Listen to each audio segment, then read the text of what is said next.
Doing some audio tests.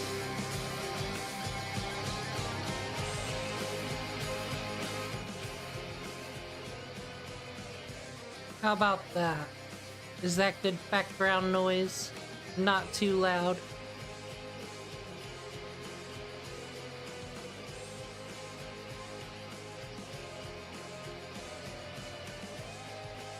I don't even know nothing about audio. All I know is they're bars, and do I want them in the right spot? Okay, it's alright. Good. We'll have to crank it on up, though. So this, I never played the game Hades. I know nothing about it, but I made a friend to listen to a Fire Tool song, and they said, oh my god, it sounds like the Hades soundtrack. And now I'm listening to the Hades soundtrack, and it sounds like a Tool album. It's boring, the boring summons. Let's get that out of the way. If it ain't Saber Lily, I don't care. Hi, Rash. I'll upgrade his Noble Phantasms later, I guess.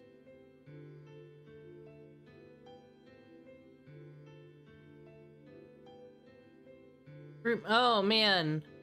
Not another Hassan.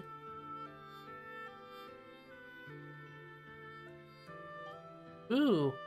Oh, now they just give me Kukalanes for free, do they? Lovely. Yo, I started Fate Grand Order in the young age of... The age of gods, they say. Year 2017. But I believe it came out in 2015.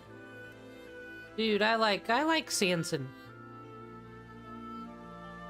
Not for any character reasons, even though I think he gets his moments in Salem, but because he's a goth boy. I mean, he's basically Shiro if everybody told Shiro how they felt about him. He'd have that look on his face. Alright, friend summons are over. I gotta hurry up and get this done because I believe the Jalter banner is about to go away in a couple hours. And I've already planned for my team to go into London, because it's London. It's fucking England. We're taking all of my saber faces. All kings and queens. So that means Skady can come too. Well, first we're gonna get all of our gifts. We should get 1 billion Saints Quartz.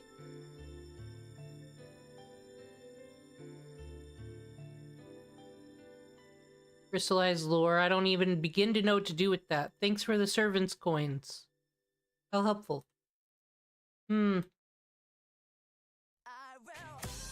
Still feel like the horseshoe is the most useful of all this crap.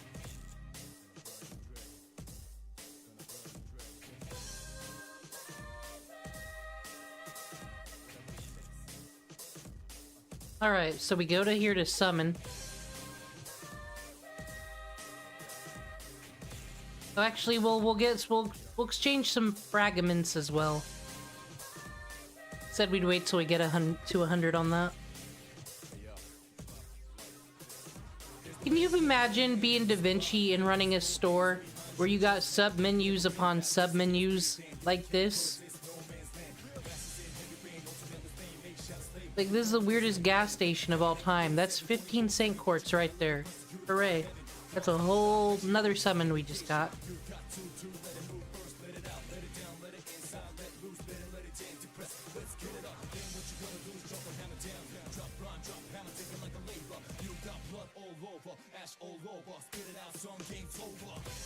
So does John d'Arc count as a saber face? So many sub-menus. So many. You gotta open up a whole different menu just to exchange seeds. You gotta open up a whole menu to buy a fucking cup. It's ridiculous. It is the most unorganized storefront of all time. Da Vinci does it to confuse us. Like, those things we buy are not at market value. A lot of those things aren't worth rare prisms, but she can mark it up because she can be like, oh, look at me, I'm working too hard trying to organize this store that I made a mess on purpose.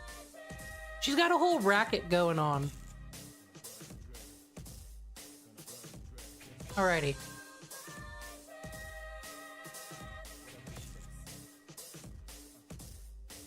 Now, before I roll, and also, you know, Queen Meb, royalty. Only royalty and saber faces are coming to London with us. But first I need to talk to God before I roll. For you see, I took a shower before this stream, and there was a spider on the ceiling. You know, the shower ceiling spiders. Now, I make it my life's mission to save every spider from an ill fate. Because, you know, they're spiders. They do good looking out. They get rid of mosquitoes. They're wonderful. I saved a baby spider, but then I took a shower, and then there was another spider on the ceiling. How am I gonna enjoy my shower when I'm so worried that that poor spider is gonna fall? It keeps going to the ceiling, but we all know there's gonna be more moisture up there. It's gonna lose its footing. But I'm happy to report that the spider survived. Like, 2 spider lives made it, and I sacrificed a fun shower time to make sure, so that should help us with the rolls. But most importantly,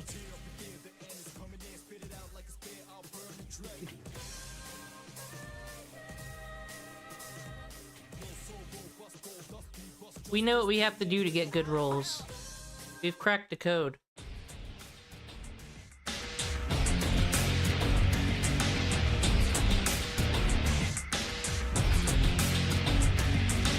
And it's evil dragon summoning John d'Arc.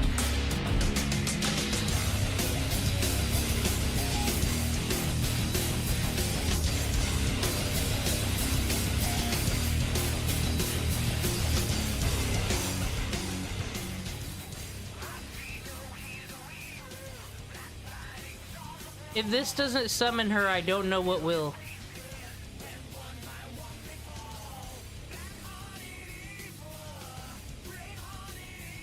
Come on, Dragon Summoning John, you is. Oh. Hi, Romulus, what's up? You still doing that whole roam thing? Ooh. Hi, Gil.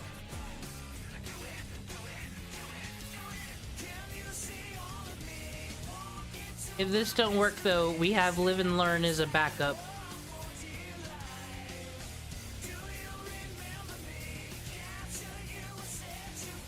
Dude, I wouldn't mind Lobo though. I've never had Lobo, I won't cry. I want a dog on my team. All there is Canis, and I've never had Canis either. Are we gonna fill the Inuyasha void on the team here? We need a dog-eared boy. Priority. Are you anything good? No, you're an assassin.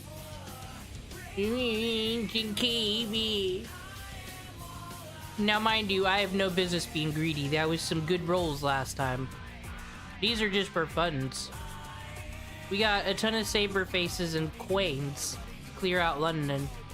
Mordred would be a cool pool though, just saying. Like, I've never had him. I have Rider Mordred. Summer Mordred on my personal game. I like her. I wish she were more powerful.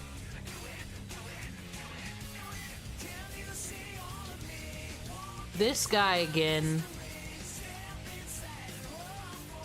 Should I have like 180 Saints Courts on my personal game because I just got Jalter. I don't know if I should roll for her. Is she gonna come back up?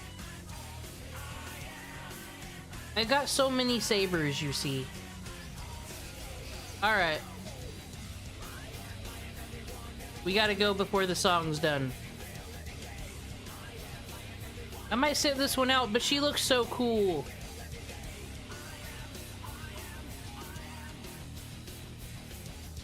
I'm saving for fucking Archer Ilya after all.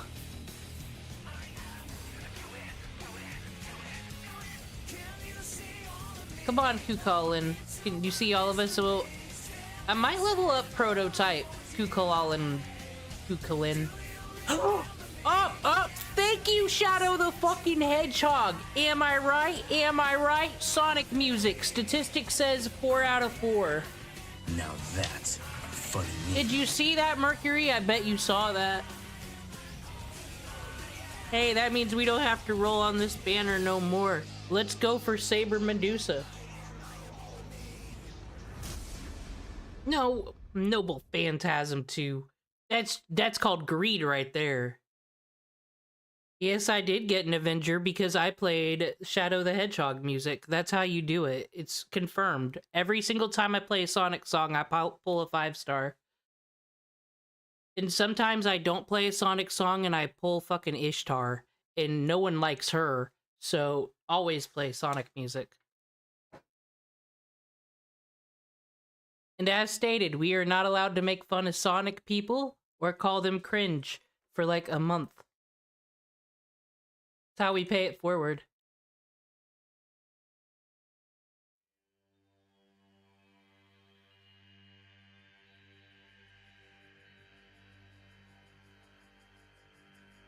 Okay, I don't even care anymore. We got what we came for. We got what we came for.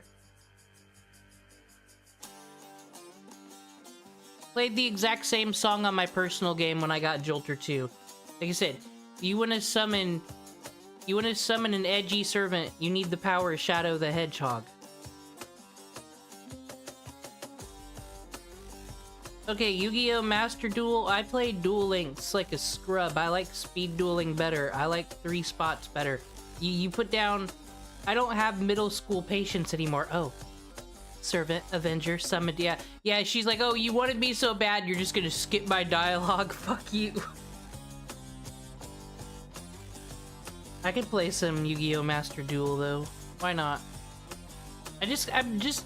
Yu-Gi-Oh! Is like something you gotta be in the mood for. I go through, like, phases. I go through, like, a Yu-Gi-Oh! phase every 4 months. And then I'll, like, play hardcore for a month, and then I won't care again. Alright. There she is. Got her in 60 Saints Courts.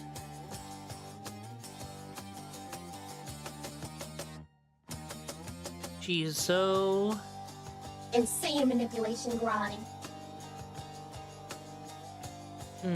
Alright. This means we have 2 more roles. None of you are royalty. Both... I do love Osaka Hime. But... the Archer version of her? I don't know. I do like Lobo. But we only get... she's only gonna be here for a year. You might as well try. Maybe I'll even know. I don't know what to do to summon tickets. I keep thinking save those for an event, but she's kind of an event, but an event we can't play because I don't have that Lost Belt cleared. I've been skipping the Lost Belt 6 on my phone because I intend to read the whole thing in this game. Alrighty, we need a Sonic song again. Just in case. I almost hate to do it, but I mean, we got a 5-5 track record.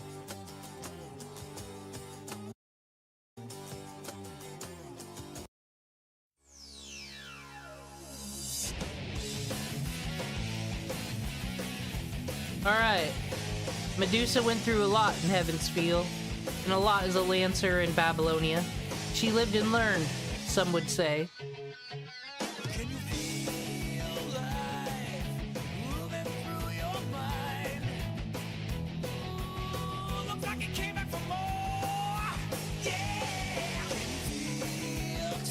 It's a Skander's Bulls, isn't it?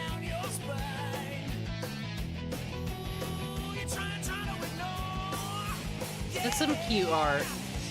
I really like whoever that artist is.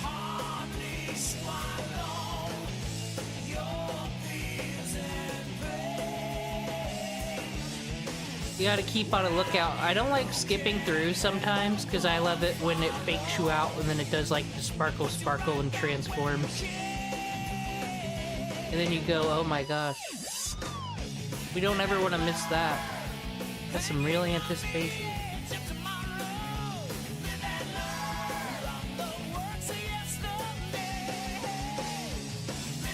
And it's okay if we don't get her, it just means that Live and Learn wasn't a good catalyst.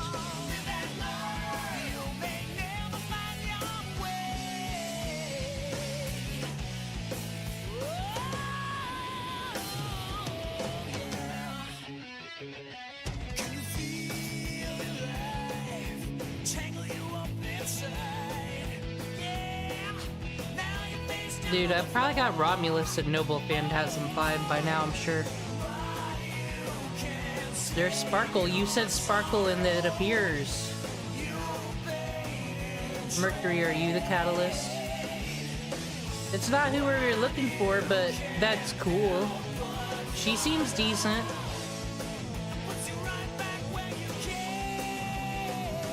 Live and learn.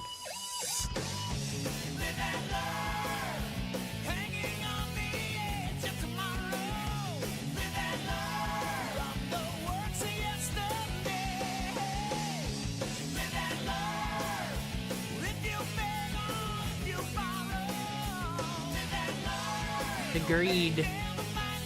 Hey, we got Medusa! Sonic song successful. But we did get a 5-star, what can I say? Is she 4-star? She's something.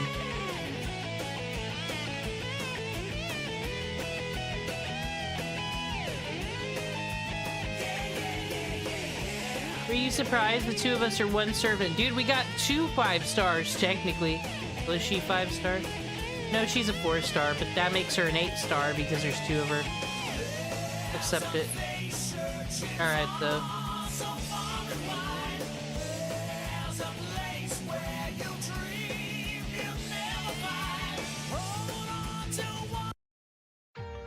Oh wait, we can't play undefeatable because Medusa gets defeated all the time.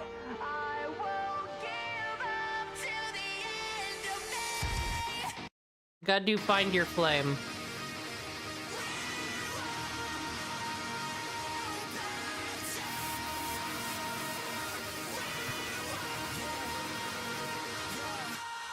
I'm here to go beyond my limit, not to compromise.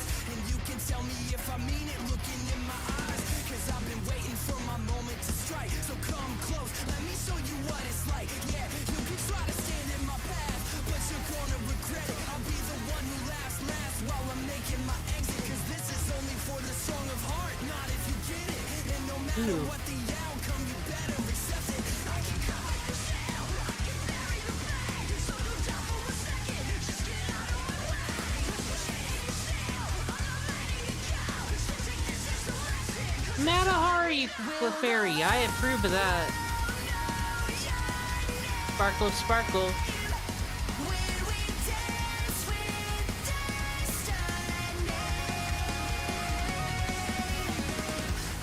We need to try card captors of the cloud. Expect the unexpected now. That's an extra charm for card drawing.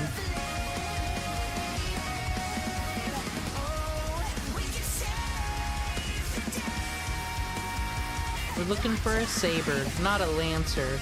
Oh, Zune, you silly boy. Dude, I was so excited when he got released because it was a brand new 3-star. Oh. You're just gonna walk back into our lives after what you did? Fucking hussy. I don't know if we're gonna get the Sparkle Sparkle, but we got Jalter.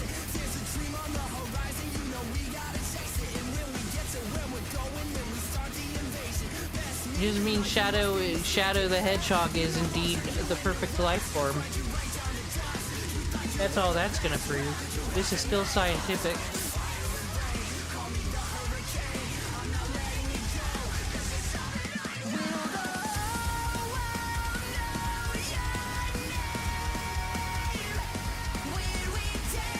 Cabbage! You silly boy. Get out of here, old man.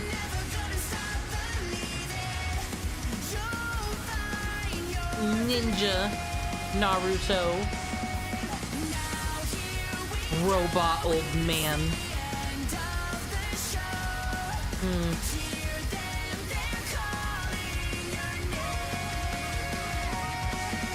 No, we won't buy Saint Courts. What are we, foolish?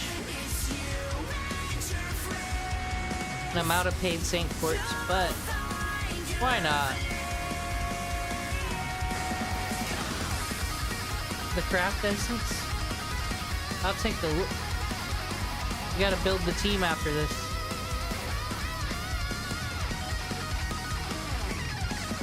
I don't... Might use Gilgamesh Jr. as Archer again. He's a little prince. So we're going royalty. We're going Saberface. John Dark's a peasant, this is true, but we'll grandfather her in with the fucking Saberface. Probably use Ruler Artoria more though. Y'all be saying she hits like a wet noodle and sucks, but I like her. Last time I played, I learned, I was taught by chat that you want to start with Buster. Hey, is that a good one? There, we got a 5-star at the end of the Sonic. 6 for 6 statistic. What's it do? Okay, so Buster up and cease gather rate. Got it.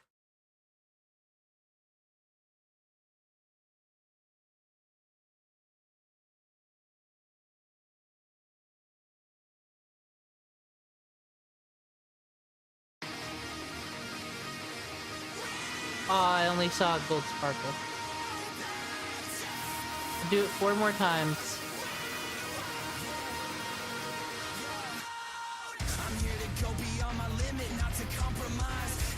Well, you know what? If you believe, we'll keep going. Because what else we get? Up, up, up! Did you believe? Did you believe? Well, we just should have started with Undefeatable. This is my own fault. I dissed Medusa. Why do I think I get Medusa for dissing her? My god. Hey, the Sonic statistic is 7 out of 7 now. We need to write a paper and send it to Gacha Times. Servant Saber on Medusa. Y'all, I've spent $12 and got fucking Ishtar. Look at all the amazing servants I've gotten for free. Just saying. And we still have tickets for the future. I was gonna stop at 30. Yo. Well, well, well.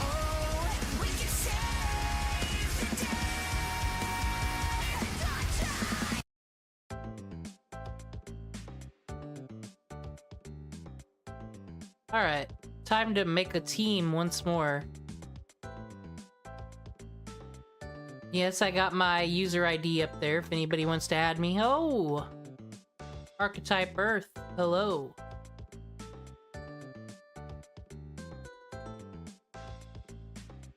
So, British people, royalty, saber faces. Yes, you're the catalyst. Well, were you here for the last rules? Skady can come with this. She can be the caster, but the problem with too many 5 stars is... cost? Oh, shit. Dude. We don't need to roll more, so it's fine. We got everything we came for. But I should have accepted these. That's fine. So we got everything. We're good to go. It'll be for the future. Who knows who'll be on the banner next week or whenever. Well, I'm sure smart people know. I love being surprised. They wouldn't send out notifications on your iPhone if they didn't want you to be surprised.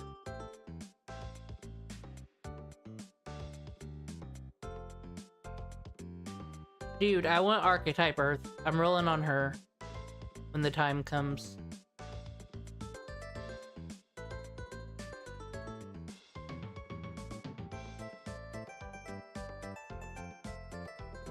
Alright.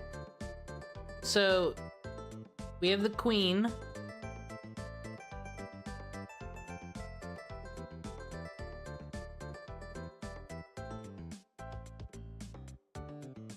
I mean, what's a justification we can take Medusa to fucking England? I guess we'd be taking this guy to England. But he's French, he doesn't get to come to England. And Gills is also French. And Agronauts aren't real. And Caesar's too fat. So I guess she's defaulted in. I got all the Artoria faces except the Saber. Whoops.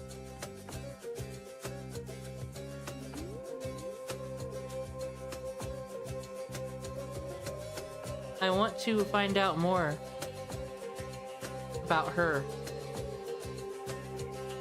Oh well.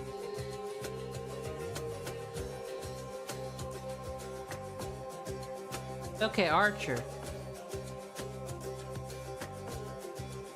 We're going Gilgamesh again, because I mean, look at him. What's he gonna do if we don't look out for him? Now, Elizabeth Bathory. She might not be coming with us this time.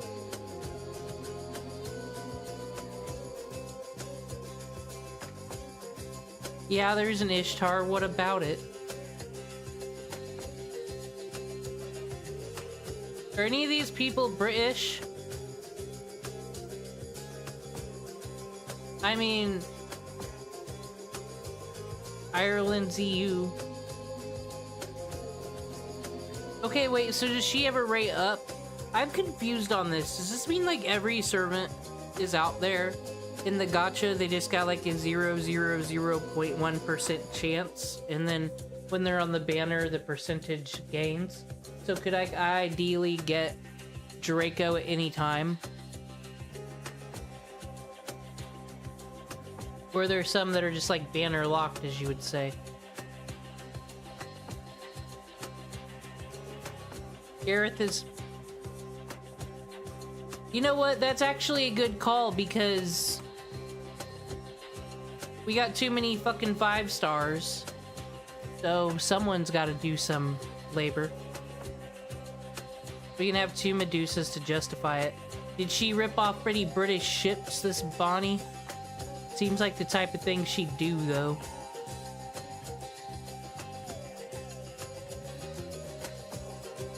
Boudica hates British fucking people. Edward Teach, he's not a... Brits don't like him.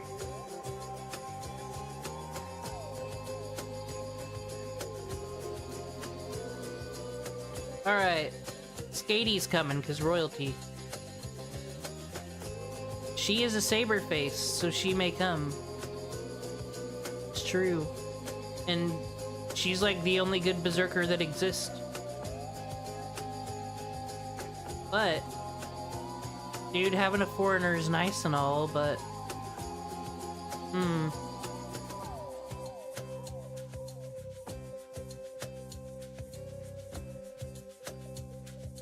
Dragons, that's why. Alright, this will be the team. This will be the hope of the new Republic future. I'll change all these craft essences when I re-look up what all these people can do.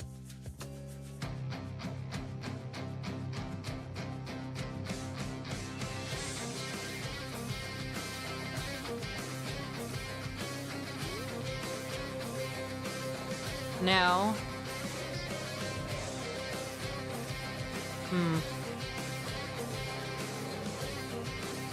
As per usual, when I do all the boring crap no one cares about, well, unless I'm doing stupid leveling, I am going to catch up on what the hell is going on in the plot through our best boy. There is a lot in store for... There's the best boy, Otaku Daikun, everybody's favorite.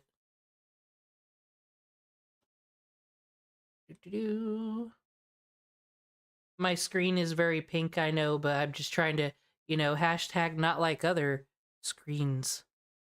For us today, we'll be covering the third Singularity, Okeanos, as well as covering some of the awesome stuff revealed from the Babylonia Anime's prologue episode. You don't want to miss out.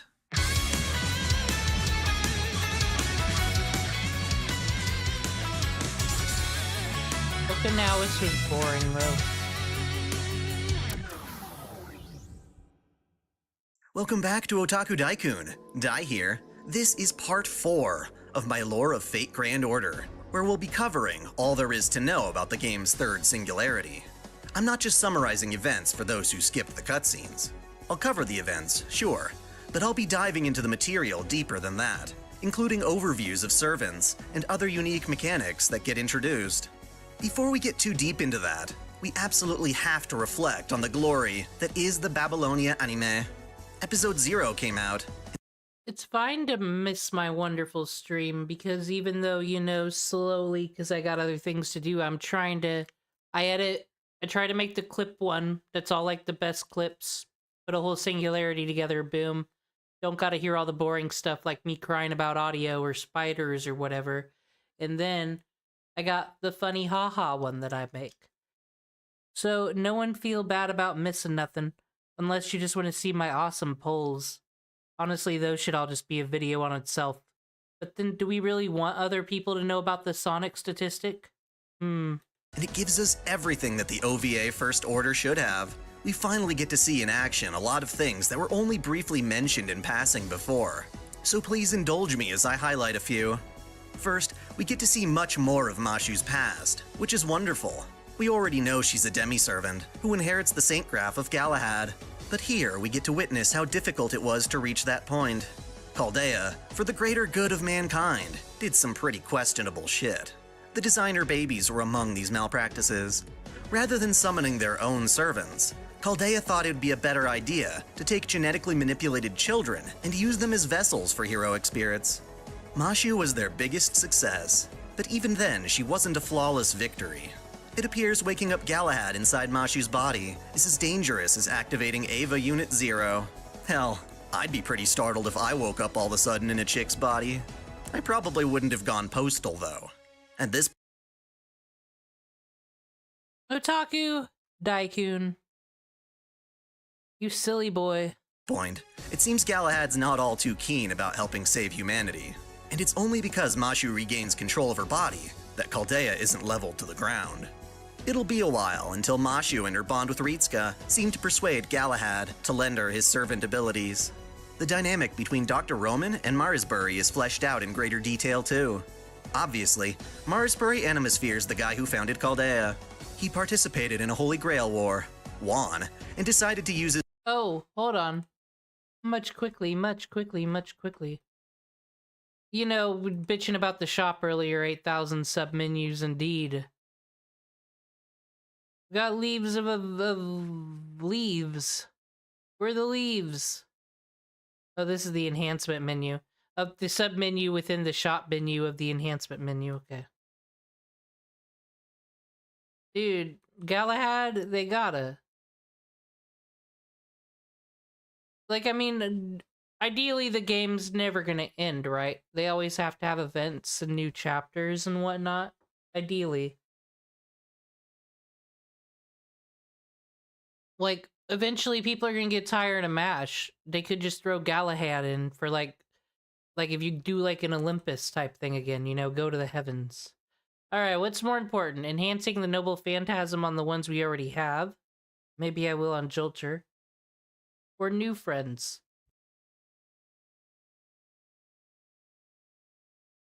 I mean, Elizabeth Bathory Brave wouldn't be bad to have.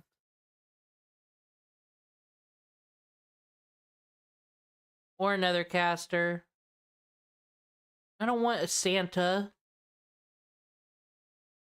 Here, I'm gonna get...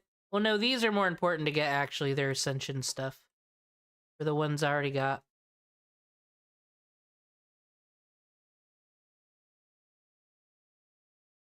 I've already got her Ascensions. We'll get a Noble Phantasm for her.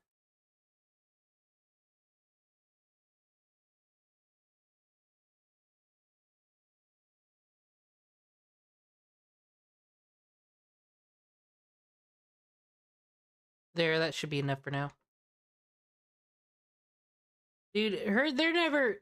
I don't think they'll ever make her cost 16, because then why would you ever use her, let's be honest. his wish not to achieve true magic, but to get a crap ton of money.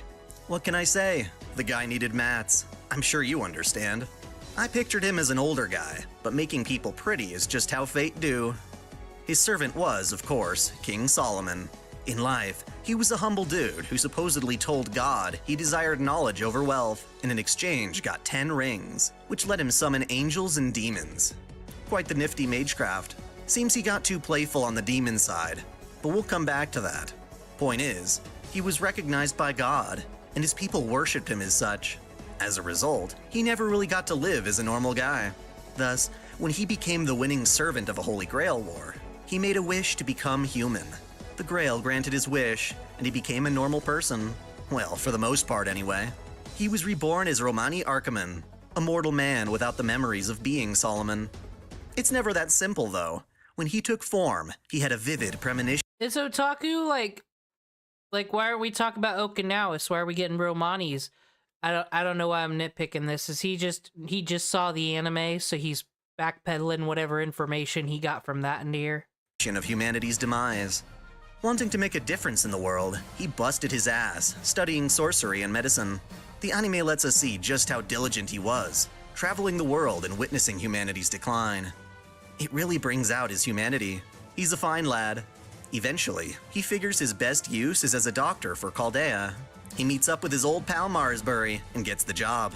That's when he winds up seeing Galahad's activation experiment and becomes interested in Mashu's condition. Long story short, she's akin to a homunculus and is guaranteed to die at the age of 18. Not only that, she's being used as Chaldea's weapon and treated less like a human being. As someone who values humanity, Romani insists on being her primary caretaker. While Chaldea's staff trains her to be neutral and diligent, with the douchebag Lev teaching her magecraft, Romani takes his time with Mashu to expose her to the value of life. He brings her books, movies, offers his life philosophies, When will douchebag be in class? and even gives her the last name Kyrielite. When we first meet It's the only thing that can take on the beast. Roman in the game, he's kind of an airhead, but I feel we really needed to see his compassion. It'll play out much better during Solomon's Temple of Time. By spending time with Romani, Mashu develops her own will and a wish to see the sky. Marsbury's death is a bit clearer too. Some unknown ass sneaks into his office and holds him at gunpoint. He whips out his own piece before it cuts to black and we hear a gunshot. Unlike Star Wars, we never get to see precisely who shot first. Just that he kicks the bucket and Olga takes over. It's during this time that Roman gets Mashu out of her isolation chamber and around the facility as a staff member, allowing our beloved Kohai to find us sleeping in the hallway. This is roughly where the mobile game and OVA First Order start off, and the rest is history. I can start selling Kukulanes now. Open Kukulane market for mana prisons up in here. Almost went all southern with that. I got the mana prisons. And what a history it is. Turns out, when Solomon was screwing around with demons, he didn't exactly see eye to eye with them. After his death, the demon god pillars combined to form a hive mind, Getia, choosing to incinerate humanity as fuel to reach the origin of life and fix humankind's inherent flaws. The only way to stop this is to undo the singularities planted throughout history by grabbing up them grails. Singularity F took place in a jacked up version of the Fuyuki Holy Grail Wars, where Mashu used her noble phantasm to impress Artoria Alter. The first Singularity was Orléans, where we helped Jeanne d'Arc defeat her alter form, who'd been causing hell with dragons.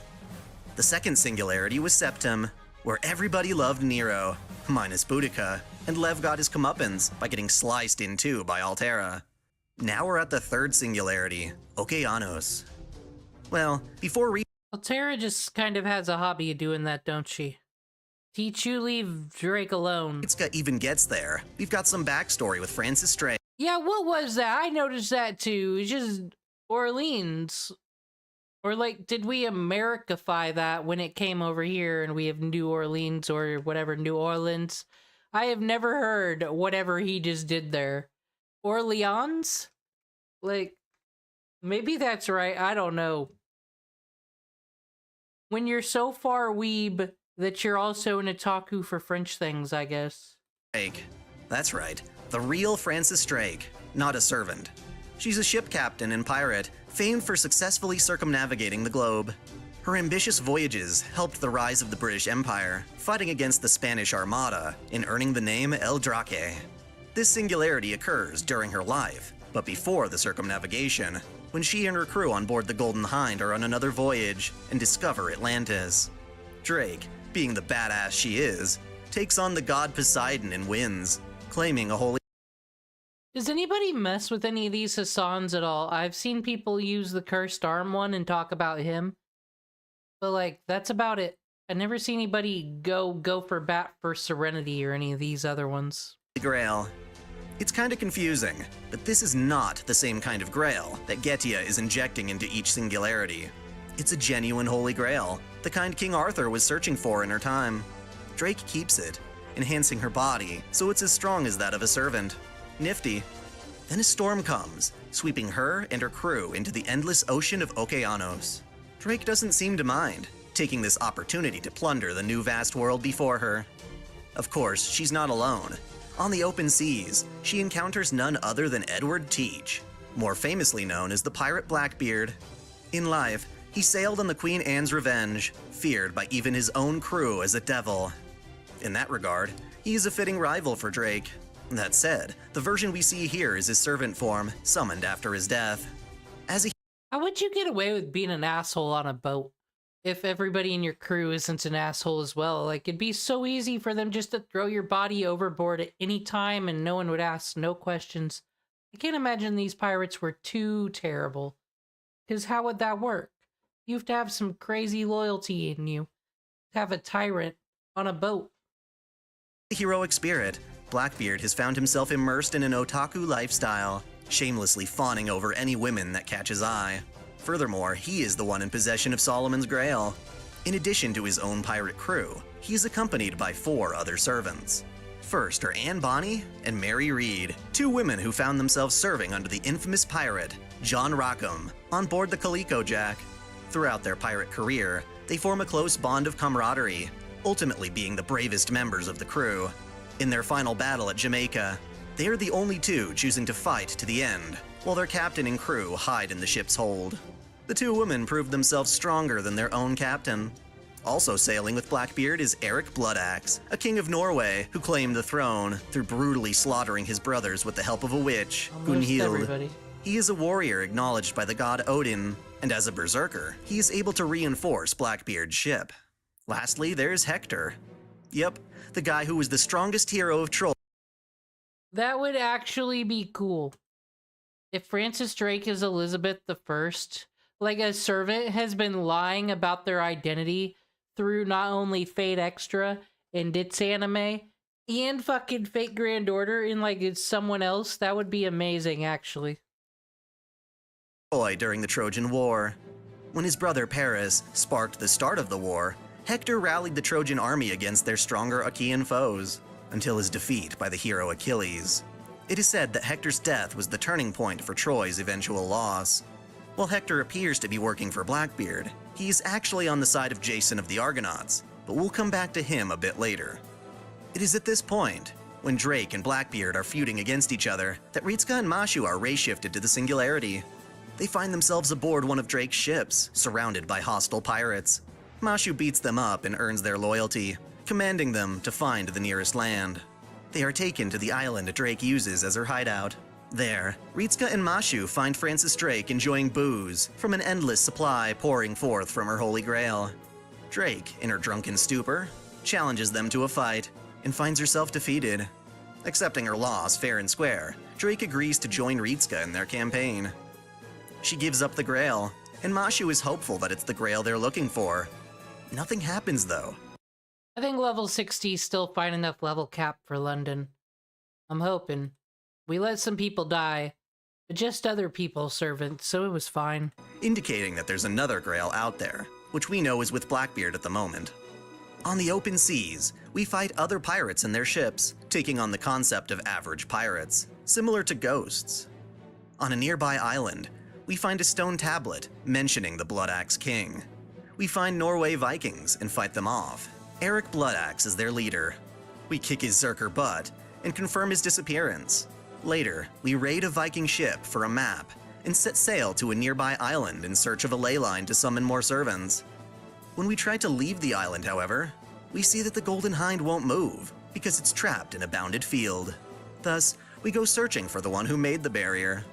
Turns out that Blackbeard has a new goal, capturing the goddess Uriel. We already met Stheno in the last Singularity, and now it's her sister who's in trouble. In life, she and her sisters were goddesses born from wishing for idols. The youngest, Medusa, had a flaw causing her to age. In jealousy of the sisters, the goddess Athena cursed Medusa to turn into the Gorgon beast and banished her to the Shapeless Isle. Stheno and Uriel join Medusa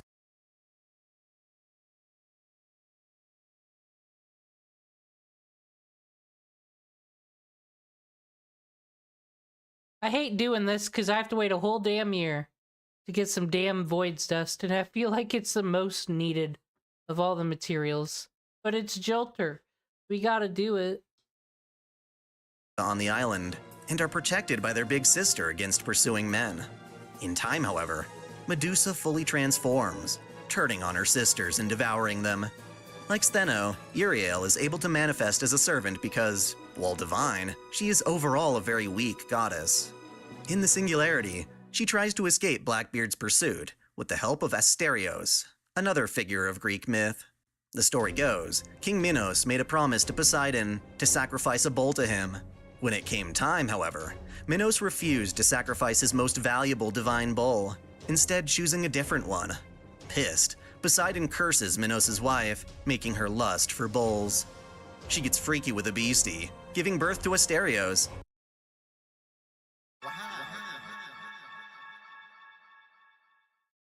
A man with the head of an ox. The child is rejected, treated not like a man, but a monster called Minotauros, trapped within a labyrinth created by the architect Daedalus. Hoping to slay the Minotaur, the Athenian hero Theseus takes to the labyrinth using the guidance of the maiden Ariadne, only to discover that his prey is but a child.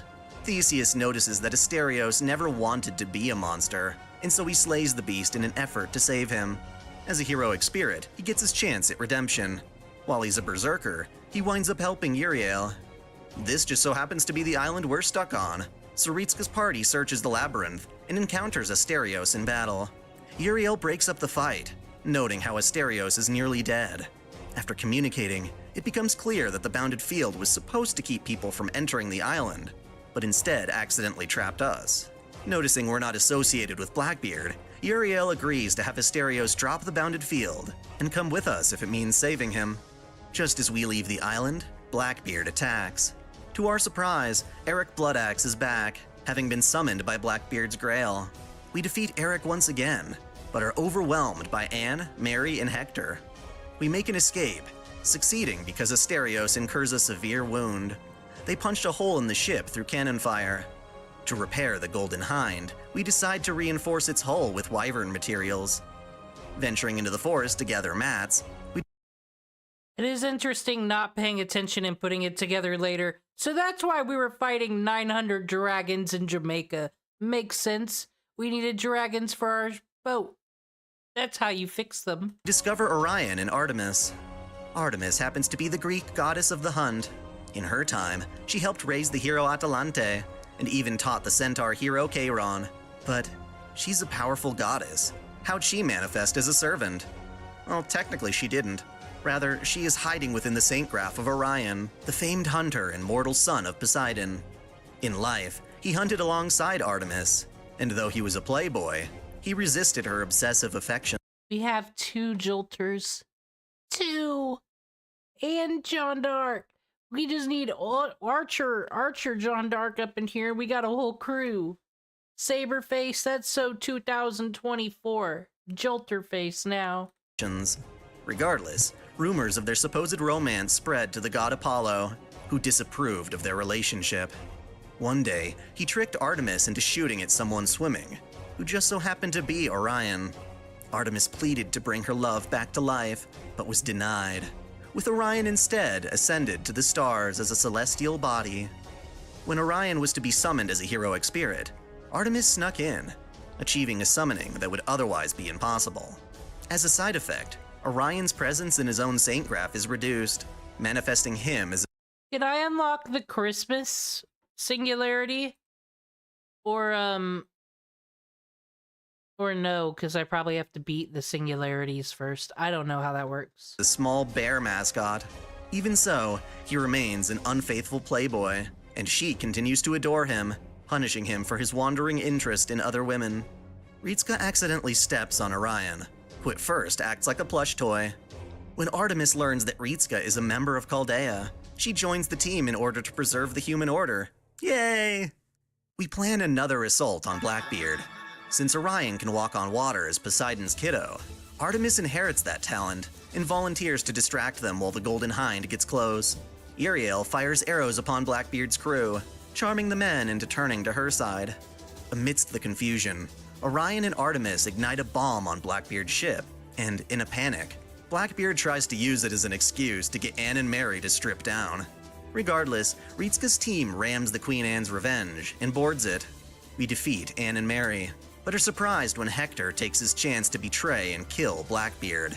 He steals Blackbeard's grail and kidnaps Uriel, fleeing to his true allies on board Jason's ship, the Argo, along with Medea Lily.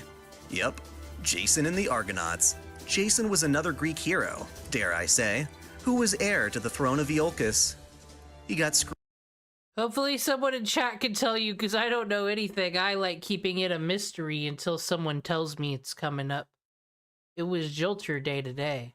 That's all I know. Wonder what it will be, though.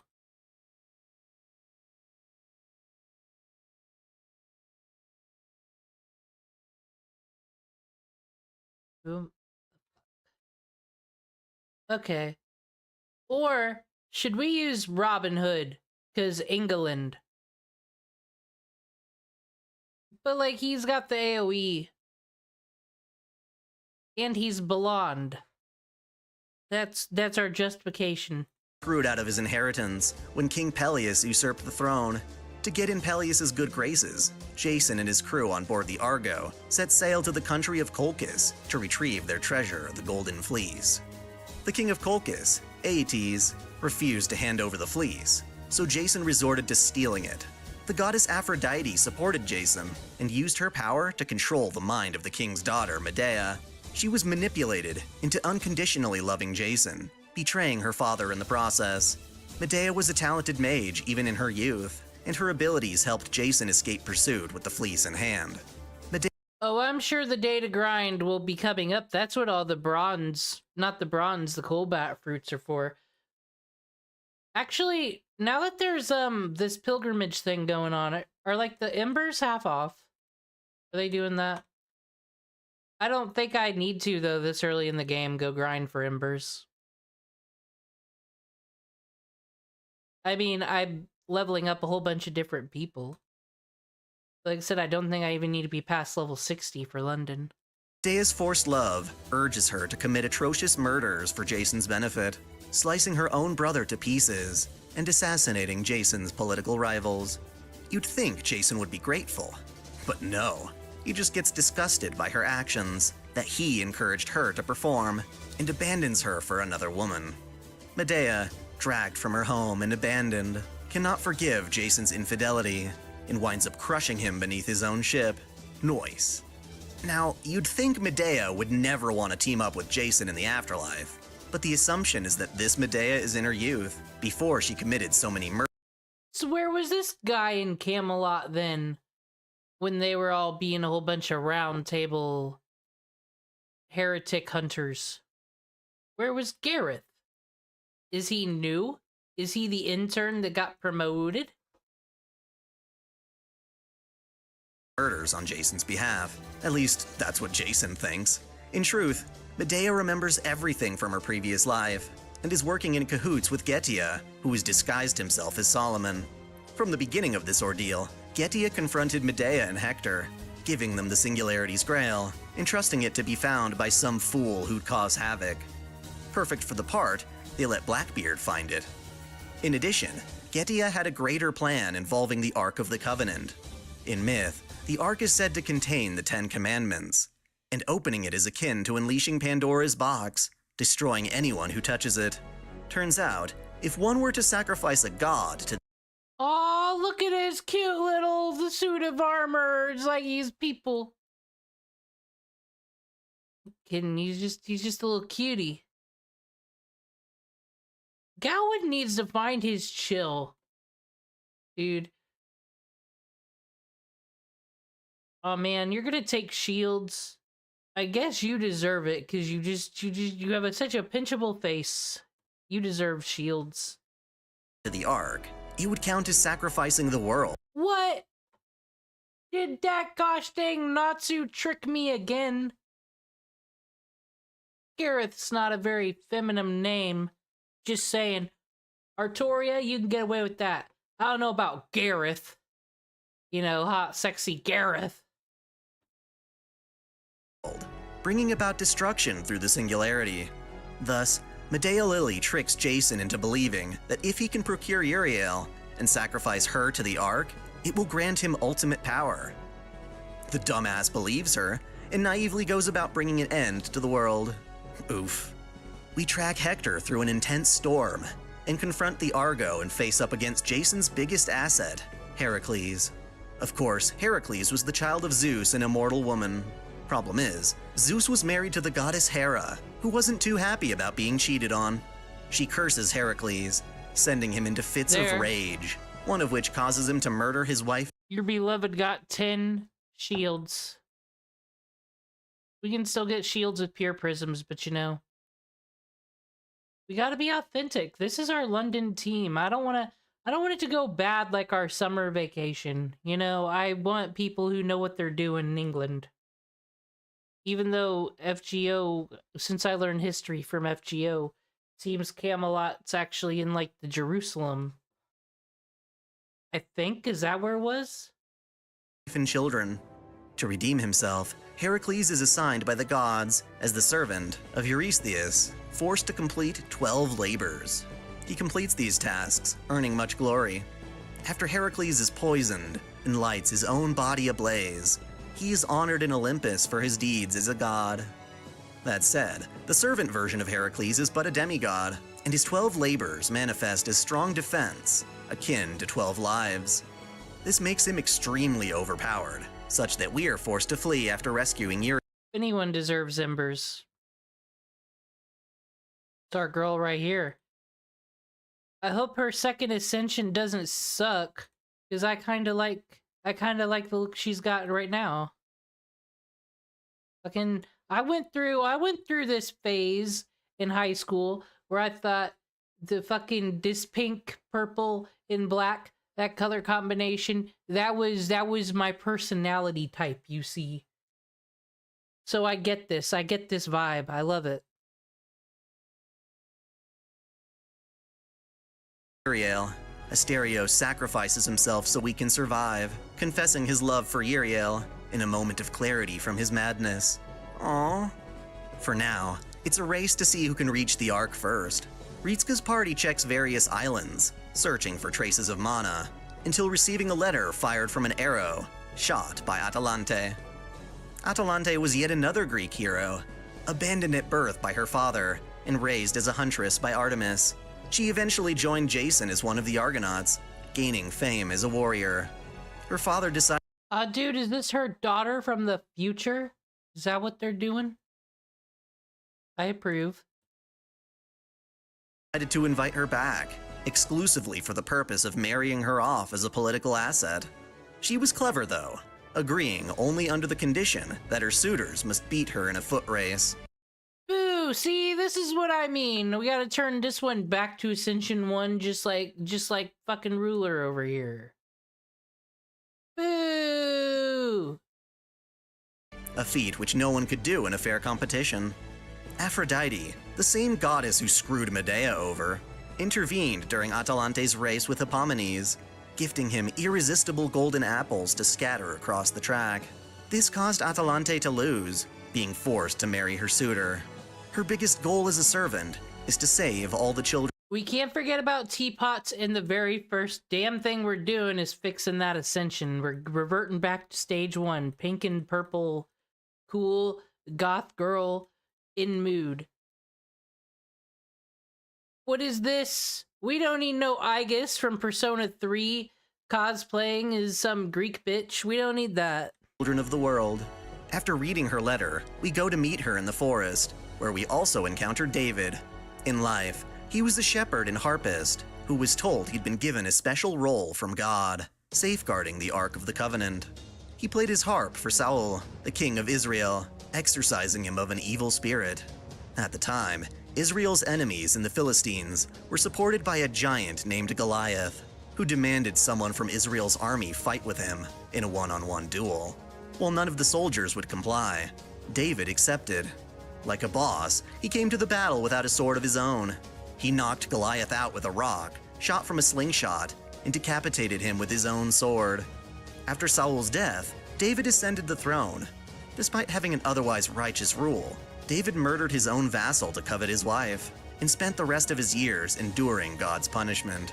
This woman gave birth to his son, who just so happened to be Solomon. Small world, yeah? Anyway, David was the first servant to be summoned into the Singularity. More importantly, his noble phantasm actually is the Ark of the Covenant. As such, he knows how— Dude, do I need to start leveling up David? Can he go melt faces off? I just recently saw the Indiana Jones movie. I've never seen those movies before. Did y'all know that if, like, he never showed up, nothing changes? Everything plays out the same? Someone said that, and that made complete sense. He is so meaningless in his own story. That's quite sad. Poor Indy. how dangerous it is, and he let Atalante know the truth.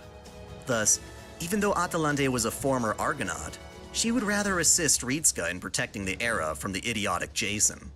With 2 more allies, we plan a way to eliminate Heracles.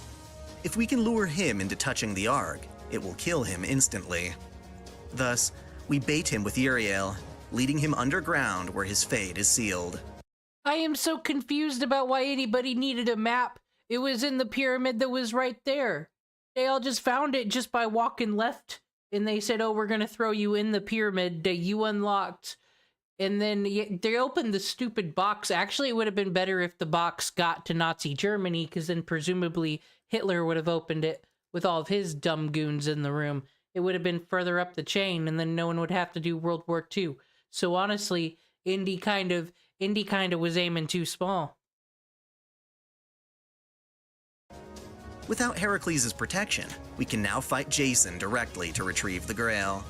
Jason himself is weak, so instead we tear through soldiers summoned by Jason's Grail, and also defeat Hector. Pushed to the edge, Jason no longer has value to Medea. She reveals that she's been manipulating the moron to bring about the Era's destruction. She then snags the Grail from Jason and uses it to transform him into the vessel for the demon god pillar Fornius. We defeat Medea in the pillar, after which Medea reveals she's been following. David's personal craft essence gives him the chance to That sounds like some Waka Blitzball shit from Final Fantasy X. That might be worth keeping in mind. Yeah, that might be a use for teapots. Solomon's orders. Of course, this Solomon is just Getia, stealing his saintcraft. Ritska and the others don't know this yet, so they ask David, Solomon's father, whether he's the kind of guy who'd be messing around with demon gods. David confirms that, yeah, Solomon rolled that way, but was never the type of person who'd try to end humanity. Either way, Getia's Grail is recovered, causing the Singularity to vanish. We give a heartfelt farewell to Francis Drake. She encourages Mashu to pursue her dreams, even if she doesn't yet know what they are. Aw, what a nice pirate.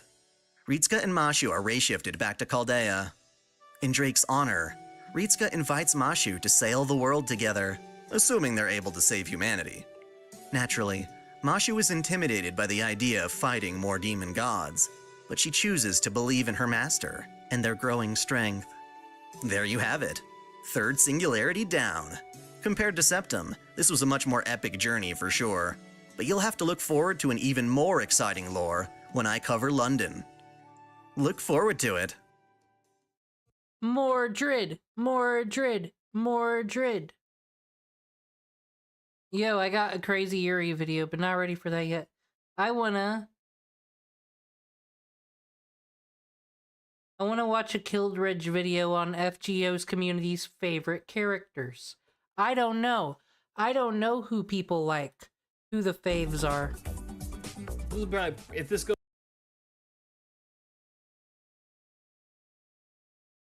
goes on YouTube, it's probably going to be a very, very short, just a little check-in vid, but we got the results. Results are in. Favorite FGO servant tier list poll thing that we ran. We had 1,518 people who participated over the course of a week, with a grand total of 1/3 votes. Pretty good. Pretty good.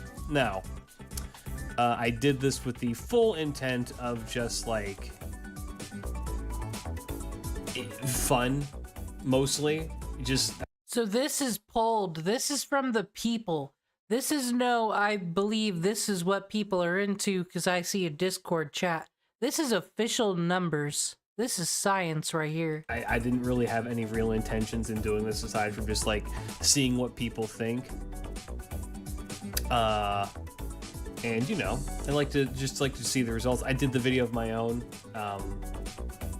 relatively recently, so you know, you know how I feel, or you made it halfway through that video, heard my opinions on certain things and got mad, or you skipped to the very end, looked at the results and comment. Can we talk about Room Guard very quick? I don't have no feelings on Room Guard here, but I heard that this is very rare. That not often do you see a picture where you get both tits and ass in it, because it's like a position you wouldn't often see. So I heard that Room Guard is very special. So I just came to give it a shout out. Commented some dumb fuck shit. And those things, you know, are bound to happen. Regardless, though, we're just gonna like look at the average. This is every Fate servant that has been released up through Lilith. So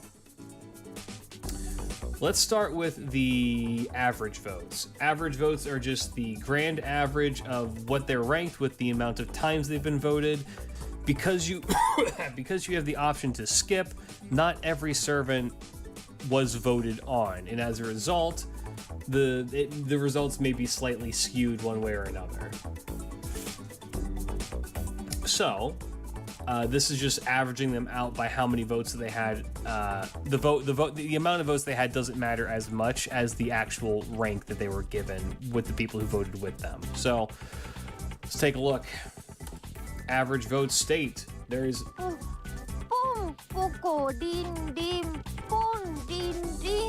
Does anybody else get an absolute migraine when it comes to their craft essences and organizing them?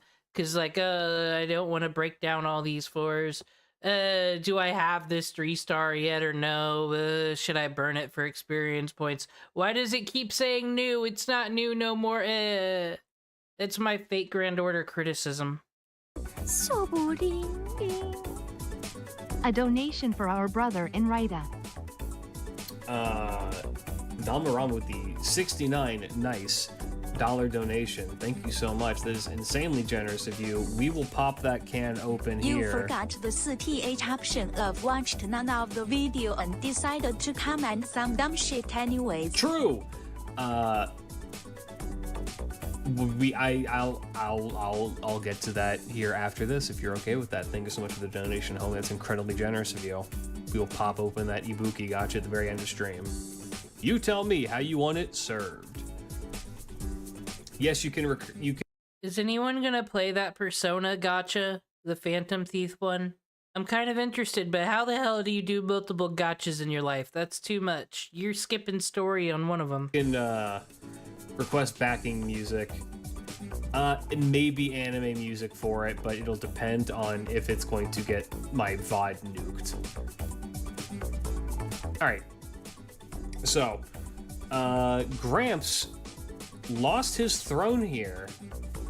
He lost it to Castoria, who had a 452 total S-tier votes and a 66%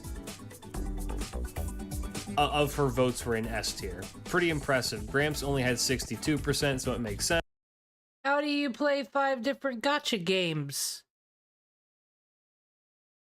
It's ridiculous. I mean, I guess that the big takeaway with this is that, I guess, you know, for everyone who doesn't like Lost Belt 6 or wants to complain about it or talk about how it's overrated or whatever, I mean,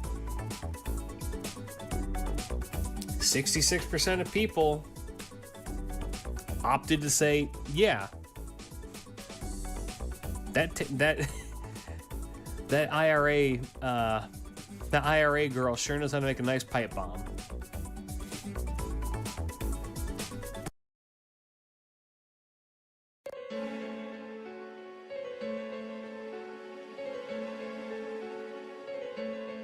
We gotta keep an eye out on this user, everybody. something something Margaret Thatcher. Anyway. Yeah, I can see it. Cast is very, very much well liked. It makes me wonder, it does make me wonder a little bit how many people went into this and did it gameplay wise and not favorite wise. You know what I mean? Like how many people just ignored this aspect of the list right here in favor of just being like she's the best character in the game. Where am I on this? Old Tomi. On my list, I believe I put Old Tomi into S tier. As for this list, we have a thing to correct. We did a bad. We did a bad. I left no embers for Skatey. What human garbage I am. They need to just strip my command seals off and throw me in a wood chipper for this one. It's Skatey. How do we let this happen? where is Old Tomi? There's a lot of things to look through. For some reason, I remember him being down here and being like really pissed about it.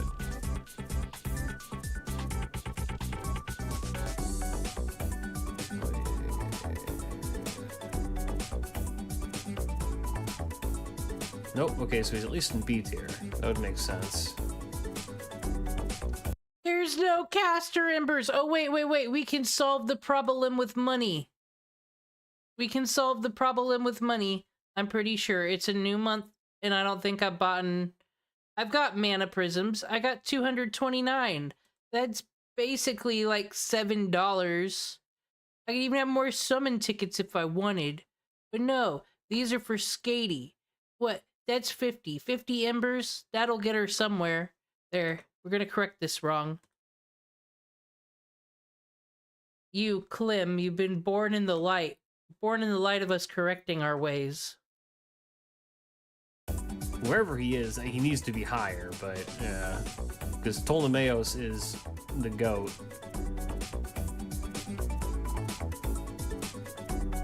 Where the fuck is he? Am I just not seeing him?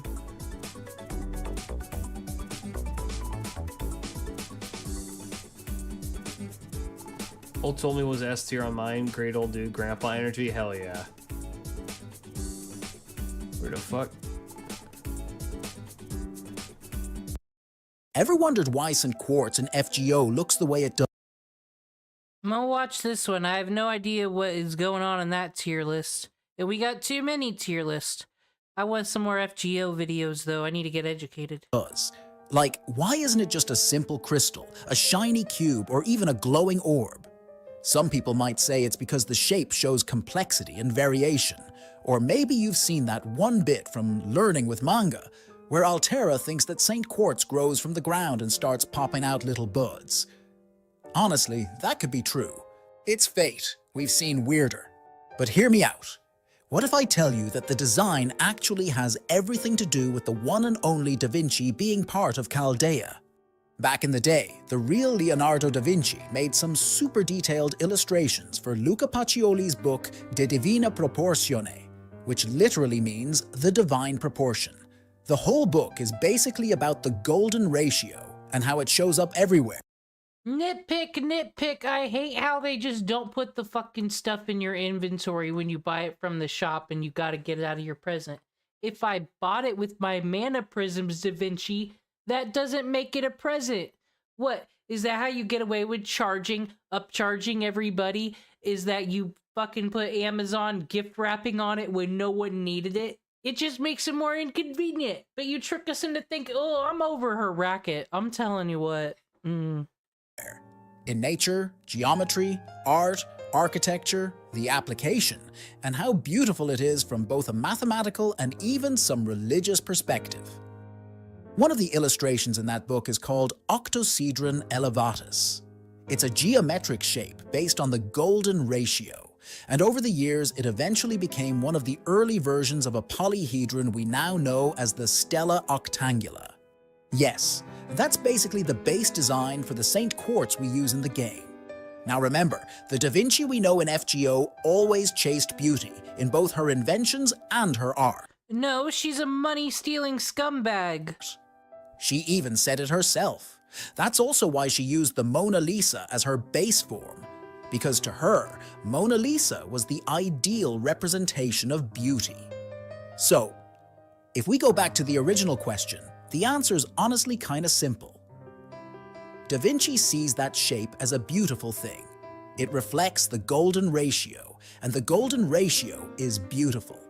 She loves beautiful designs, beautiful concepts, so of course she went with that. Plus, maybe she picked the Stella Octangula polyhedron version specifically because it has a lot. This is a video justifying her racket, justifying this, her mistreatment of us. What? You know why she's like a lolly now? You know why it is? You'd think it'd be some like depraved and crappy waifu things, but no. It's because she doesn't want to be an adult no more. Because if she's an adult, we might have the right, as female Ritsuka, to punch her in the goddamn face for what she demands of us. But no, Hyde is a child now, so you can get away with this. Get away with being a fucking crime lord. They didn't need to make this video, I just summed up her whole thing in 2 minutes. Triangles in it. Now that's the answer if we're looking at it from Da Vinci's side, since she's the one running the Chaldea workshop and, you know, literally sells antique stuff there. But if you think about it, what about the dev's perspective? Yeah, earlier I said St. Quartz is shaped like that because it's based on one of Da Vinci's golden ratio illustrations, and she's obviously obsessed with beauty and symmetry. You don't think I've tried that? Here's the thing. Since she owns everything in Chaldea, is the salesman of all of it, you don't think she hasn't bribed Jack the Ripper already? It doesn't take much, just some like candy and attention. She can just do a whole motherly thing, and then that's the most Jack the Ripper's ever gotten. Like, Jack won't be loyal to us, you see. Make no mistake, I'm talking shit, but I'm not gonna go to war with Da Vinci or nothing. She'll take us out, no problem. She's kind of like the Velvet Room attendants in Persona games, how they're always like the extra final boss at the end. That's how I've always pictured Da Vinci. Like, she's actually the most powerful being. But I feel like the developers might have had their own reason for picking that shape too. Bear with me, alright? This is a theory channel, so sometimes I'm gonna say things that sound like straight up bullshit to your brain. But this one's kinda interesting, so hear me out. Pacioli explains in his book that the golden ratio has divine meaning. There are 5 reasons why it's considered holy or divine. First, its value shows divine simplicity. Second, the way it's defined involves 3 lengths, which is the same as the Holy Trinity. Third, it's irrational, so it represents how God is beyond human understanding. Fourth, it's self-similar, like God's omnipresence. And fifth, it's tied to the dodecahedron, which is associated with the 5th element, the... Yes, Da Vinci could beat Goku.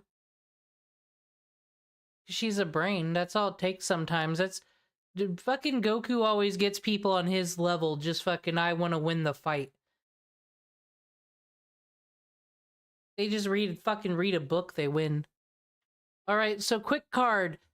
What is a perfect CE for Skady? What are we working with here? Hit. I need to start knowing these things, apparently. Okay, increase arts cards effectiveness, increase debuff, and apply damage plus. So if I put a damage plus CE on her, she's doing more damage. I might do that.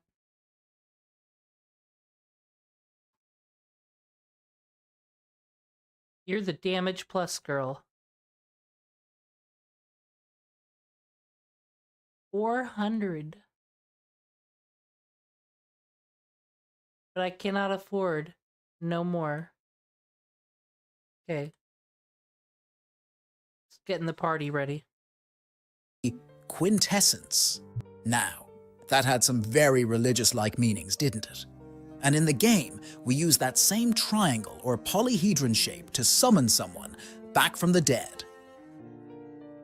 So let me get this straight. The devs want you to use a shape that's packed with religious meaning, one that's every side and numbers that came out of it literally make you think of God, to summon your favorite characters in a game that's infamous for its cursed gacha rates. So yeah, I feel like this is one massive message from the devs that only a few people will ever notice. If we look at it from the devs' perspective, I think we can translate it to this. The only way you can summon your favorite waifu and husbando in the game is by remembering God and praying religiously. Tell me that's not hilarious. By the words of the devs, it probably translates to this: stop complaining about the gacha rate and just... Alright, increase attack when damaged. So he just a fucking Lancer Piercer motherfucker. I don't know. But not Rude at Temple. No, that's not his style. We could give him 6 C stars and increase that MP charge.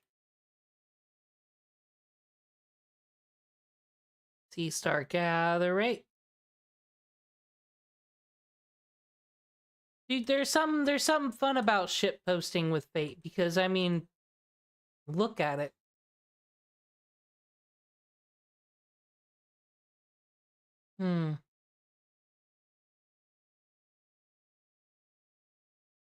Dude, I wish we could do that event. I can't even do that event in my other game.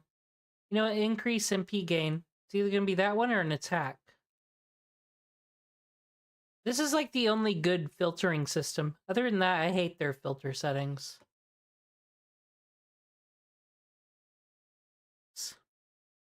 Perspective.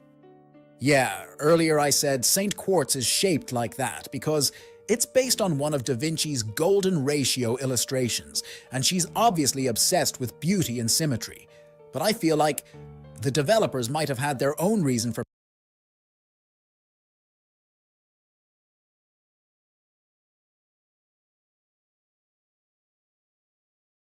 picking that shape too. Bear with me, alright? This is a theory channel, so sometimes I'm gonna say things that sound like straight up bullshit to your brain. But this one's kinda interesting, so hear me out. Pacioli explains in his book that the golden ratio has divine meaning. There are 5 reasons why it's considered holy or divine. First, its value shows divine simplicity. Second, the way it's defined involves 3 lengths, which is the same as the Holy Trinity. Third, it's irrational, so it represents how God is beyond human understanding. Fourth, it's self-similar, like God's omnipresence.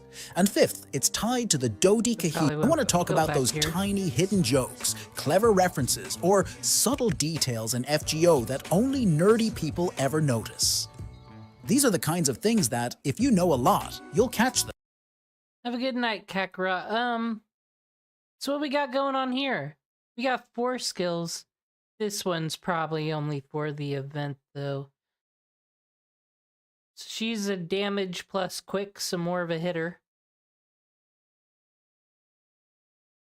So Codecast might not be bad. I'm digging Codecast.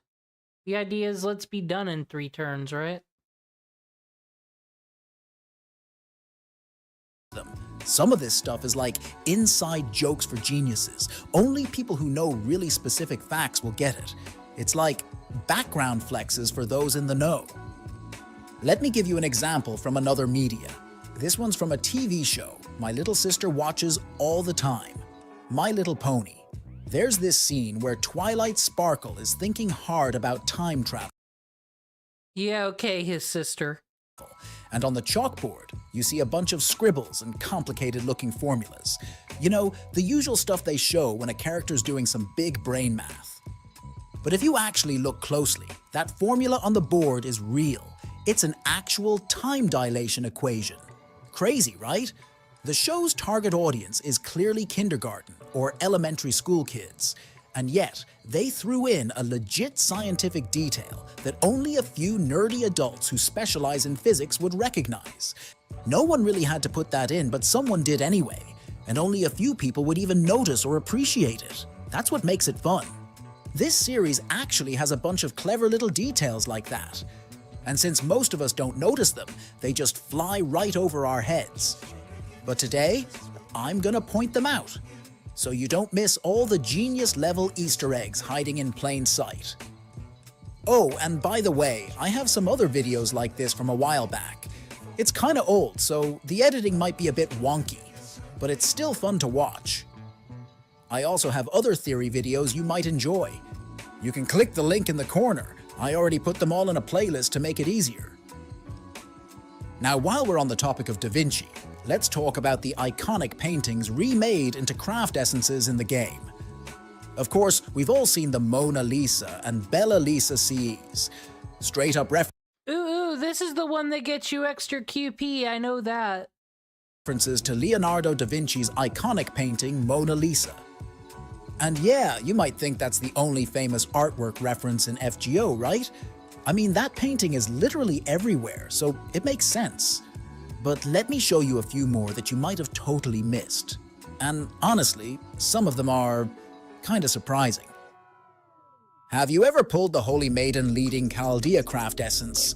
That one's actually a nod to Liberty Leading the People by Eugène Delacroix. Freaking love the craft essence art, by the way. I mean, it's Paco, so of course that's not surprising. And then there is that CE with Da Vinci and Dr. Roman walking together. This might seem like the usual stroll of these two geniuses, but it was actually inspired by an old painting. Well, you can clearly tell when you see the title. It's called The School of Chaldea. And yep, it's inspired by the School of Athens by Raphael. Even the Merciless 1 CE with John and Gilles is based on the famous sculpture Pietà by Michelangelo. Crazy, right? Turns out the CE artists often take... You know how, like, they'll take a statue down for being problematic and everyone's all freaking out like, my history, or this or that? I have the hot take of I don't like statues, period. They're not my favorite art. They're just like, I approve of this. I approve of Fate's art better. So I'm learning so much. I did not know these were real statues. I prefer the craft essences. Inspiration from iconic real-world art, and most of us probably never even noticed. Alright, now let's move on to another weird detail. This time, we're heading back to everyone's favorite event, the Summer Festival. So, remember when we were in Hawaii during the Summer Servant Fest event, and suddenly every single enemy we fought was just... chickens? At first I didn't think much of it. It felt like one of those random, goofy things the devs throw in for fun. But the longer it went on, the more annoying it got. Like, bro, why are there so many chickens? And they all look the same. You might have felt the... I agree with this plot. This is why, how am I supposed to, like, not want to skip the story and take whatever's happening in Las Vegas seriously when you throw chickens at me? Same way too. But here's the thing. It's actually not that random. The whole wild chickens taking over Hawaii thing is based on real life. It's a legit problem on the island of Kauai. Chickens aren't just crossing roads there. They're chilling in parking lots, walking around beaches, and also living in forests. It's a pretty good video. But what the hell happened? Well, from the local lore, this all started after Hurricane Iwa in 1982 and Iniki in 1992. Those storms blew open a bunch of chicken coops, and the farm chickens escaped into the wild. But when do I dare do one of these mystic codes? I don't think I could take them yet. It says required level 50, I'm level 39. We gotta do what the game says. Kauai already had chickens that came from Polynesians like 800 years ago. So the two types interbred and made this new hybrid chicken population. And to make it worse, unlike the other Hawaiian islands, Kauai doesn't have mongooses. Why does that matter? Well, because mongooses eat chicken eggs. So, without a natural predator, these chickens go absolutely feral. So yeah, if you were fighting chickens in the middle of a city during the event, that's actually not even a joke. Dude, Natsu is genius. Fucking genius. Ripped from the headlines to real life. I heard that one time in Detroit, Michigan, a whole bunch of Chihuahuas formed a gang with each other. I hope we see that in one of these plots. You can literally Google Hawaii feral chicken problem, and the internet will show you the rest. I swear, reality is wild sometimes. Alright, so let's talk about Sherlock Holmes's design in FGO. At first glance, it looks pretty simple. I mean, yeah, there's that lens thing that pops out of his back in his portrait, but other than that, nothing too flashy. But there's actually one small design detail that most people miss. And I think it's super cool because only hardcore Holmes book fans usually catch it. It's the symbol on his shoulder. You've probably seen it and thought, that looks familiar, but had no idea what it's actually called or what it means. It's called the Endless Knot, and it's a major symbol in Tibetan Buddhism. It represents wisdom and how everything in life is interconnected, which honestly fits Holmes's vibe so well. Now you might be wondering, okay, sure the meaning matches, but why would the artist include a Tibetan symbol on a British detective? Feels kinda random, right? One is from London, and the other is from far Asia in Tibet. I swear to God if this is gonna be a Hitler joke. Well, the answer is simple. Holmes actually did travel to Tibet. Yep. Not many people know this, but during the Great Hiatus, aka the time after Holmes faked his death, Actually, it makes sense. This is probably when he found the Atlas Institute. he supposedly went on a whole journey through Asia. This is brought up in stories like The Mandala of Sherlock Holmes and Sherlock Holmes, The Missing Years. And if we're going by lore, it makes perfect sense that he could have picked up the endless knot symbol while he was there. Maybe as a reminder of the wisdom, calm, and big picture thinking he learned during that time. And going back to the endless knot for a sec, it's also the title of a couple mystery-themed books, so there's a chance it's also a low-key shout-out to other detective stories. Pretty dope detail, right? Alright, to the next one. Here's another cool detail that you'd probably only catch if you're into reading historical biographies or literature. So the last Batman property I watched was the one that doesn't have Batman, the Penguin show. And that's not true, you see, because Sherlock Holmes could solve mysteries.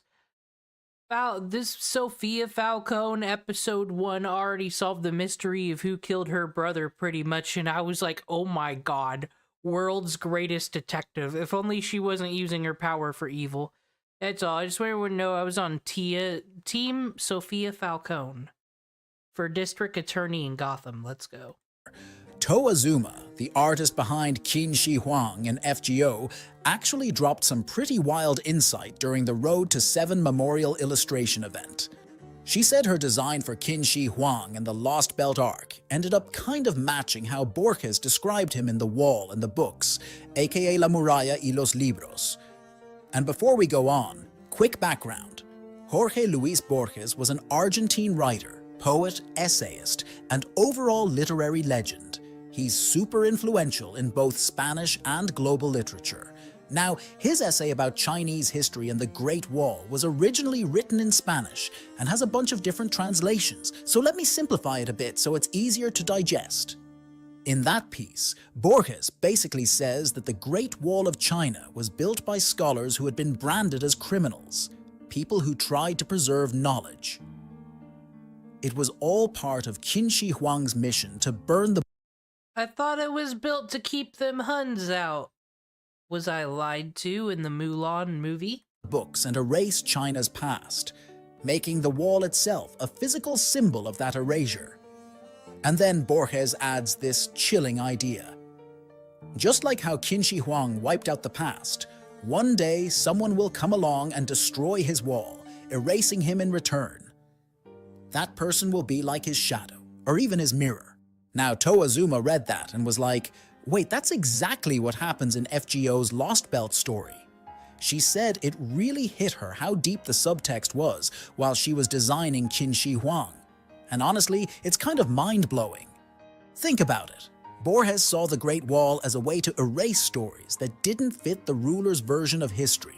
And in FGO, Chaldea prunes lost belts, literally wiping out entire timelines just because they're not the correct path.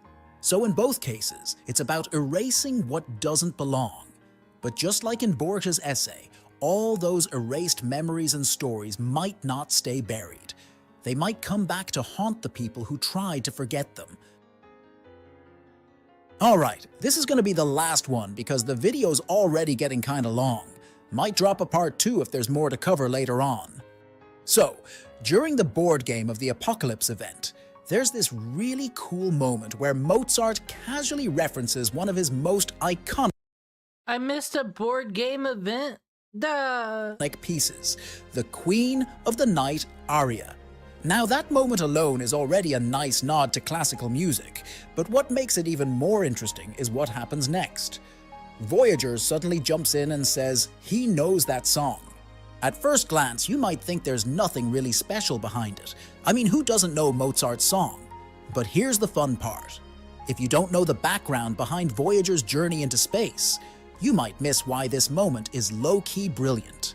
The Queen of the Night aria is a legendary soprano piece. Like I said, does anybody else have an aneurysm with the craft essences? Like, which ones do I have, which ones I don't? Because they get sent to the top of the list if I've leveled them up already. I just want to have one of everything, because that's the responsible thing to do. But I also would like to start breaking these down to get experience points, as that would be great. I don't think I have a wall. I don't think I got this. Okay. I'll figure this out. From Mozart's opera The Magic Flute. It's Some high-octane gaming right here. famous for its crazy high notes and how insanely hard it is to sing. And it was one of the songs included in the Voyager Golden Records. Now, if you don't know what the Voyager Golden Record is, it's okay. I'll explain it in an easier way.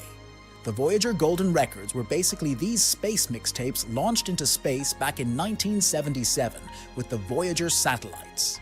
They were filled with music, sounds, and images from Earth, kind of like a cultural message in a bottle, meant for aliens or whoever to find. And Mozart's Queen of the Night aria is on that record. Now, Voyager in FGO is portrayed as a kid who loves music, especially live performances. It's his hobby. You can see it in his profile.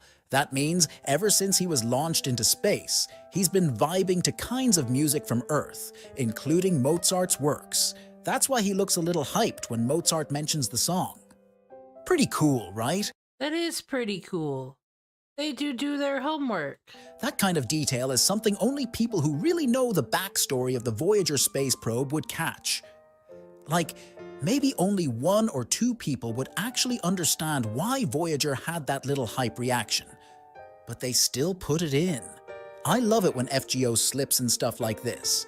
It makes you appreciate how much thought they actually put into the writing. Anyway, what do you guys think? Noticed any other hidden gems like this in FGO? Drop a comment, don't forget to hit that subscribe button, and I'll catch you in the next one. Alright, I was making a little... No. I was making a little bomb right here. Weird. Time to go to France. Time to go to London. I'm ready. Whatever. Do whatever you want. I don't care. Okay. Da-da-da-da-da-da. Success.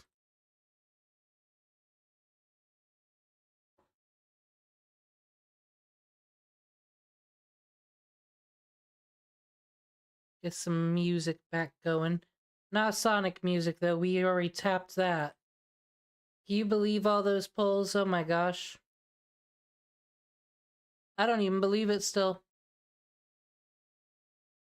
We got Jalter. I got a Jalter on my personal. I got a Jalter here. Jalter everywhere. It's amazing.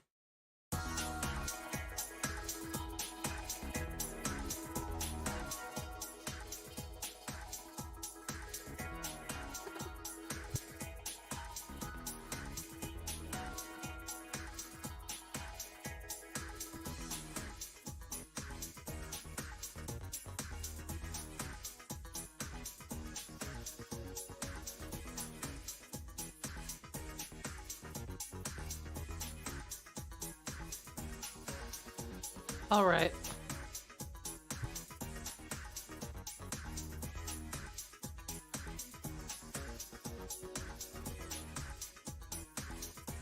Going to London.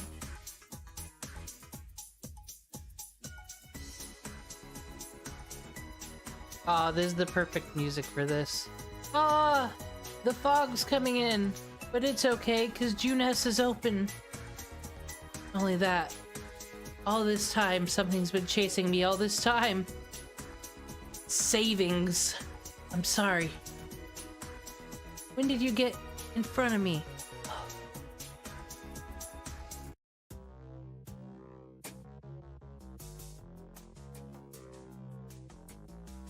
Jack the Ripper. Huh? When did you get in front of me? Oh. No, stay away. Oh no, don't come near me. I don't know you. What are you? What the hell? It's Jack the Ripper. I'm sorry, Mom, I'm sorry. But I want to go home. I want to go home, go home, go home. So, we really, really want to go home, okay? Dude, you're coming on too strong though, Jack. Dang.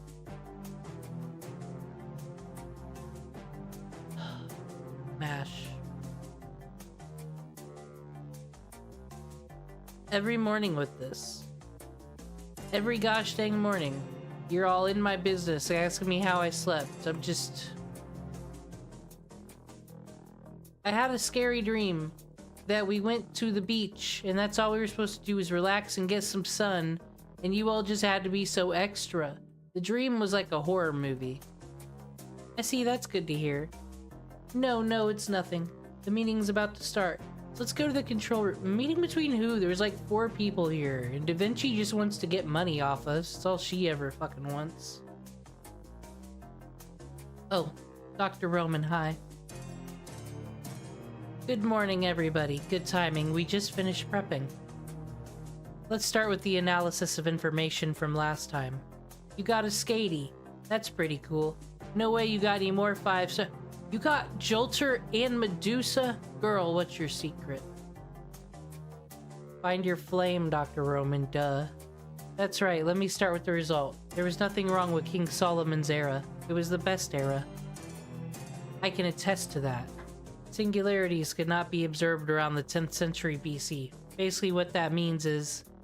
Unfortunately, as Romoni says, those who called themselves the 72 demon gods had nothing to do with King Solomon, or the interest rates.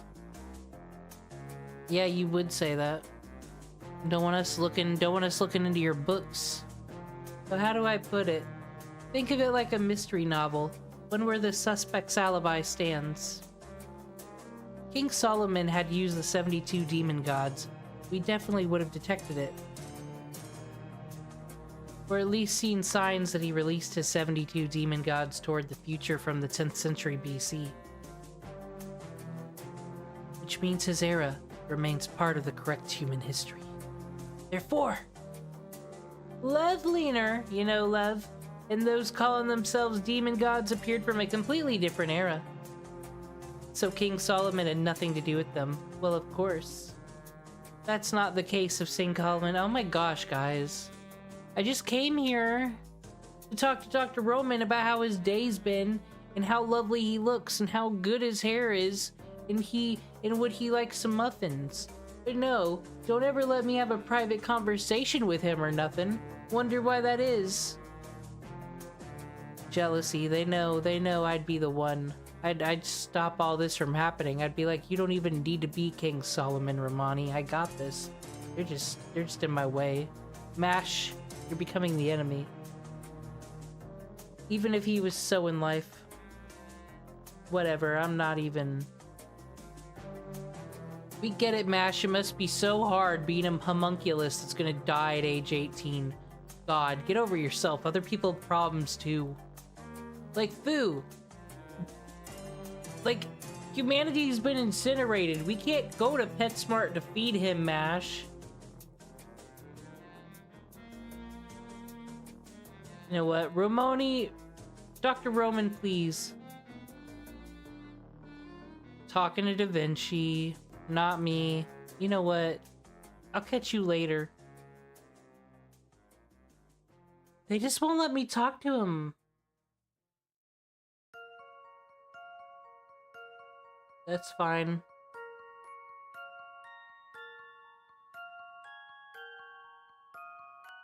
I'm gonna make a new life for myself in London. I'm gonna get a flat.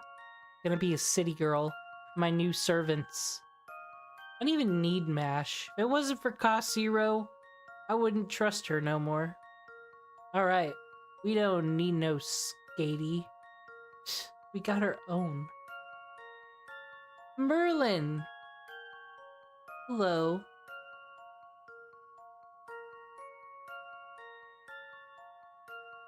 Here.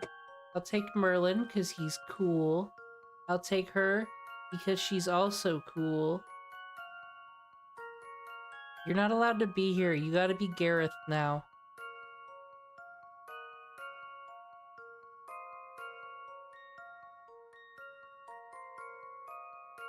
And then our other wonderful castor. I need to get some levels.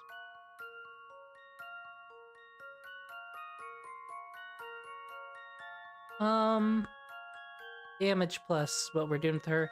Hopefully we can just, I don't know, get good. We don't need no MASH. She don't even deserve a craft essence. Not for the way she's been.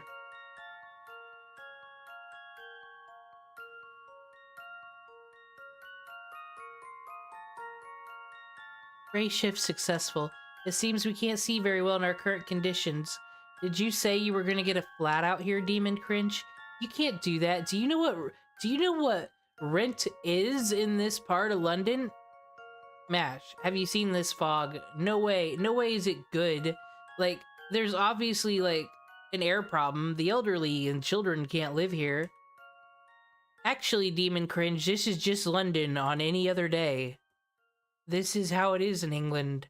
It's just Silent Hill. What? That's not true. We're here. It's a real place. We time traveled here. But then again, I don't know, King Arthur. Really? Could be part of MASH's benefits, or rather, okay, what does she got going on? She has high poison resistance. It's Poison Fog. It's Persona 4.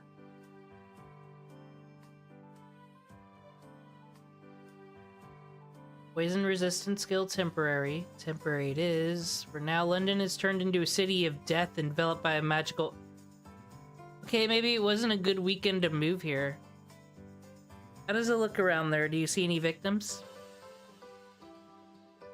No, Doctor. It's completely deserted. Currently 2 p.m., but there's not a single carriage or even a pedestrian in sight.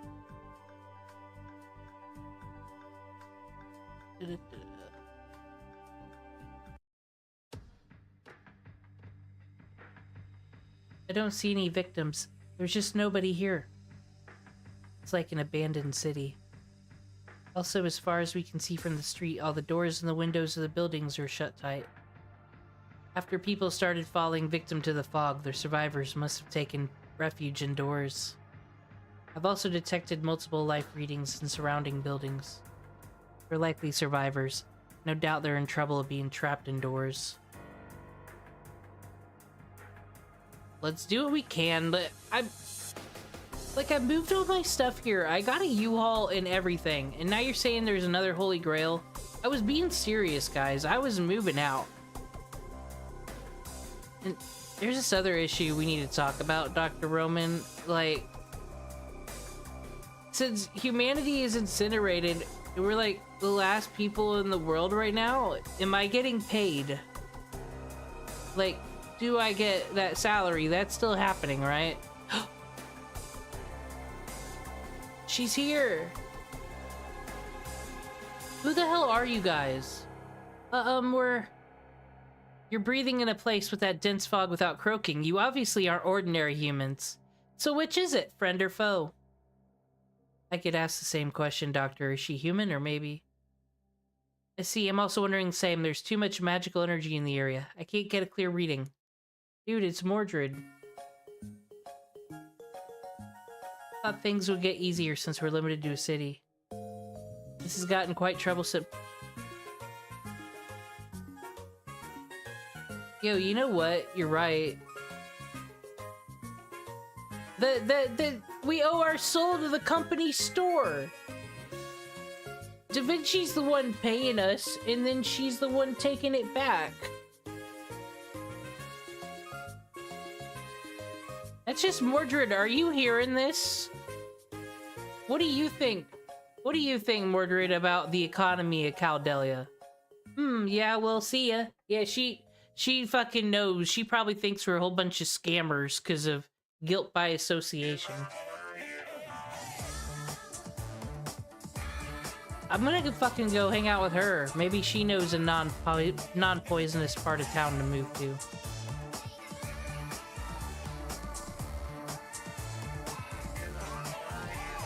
Oh, dude. You guys want to go to the Starbucks? It's right there. Looks like oh, it's a cute hole in the wall. Oh, I guess we got a battle.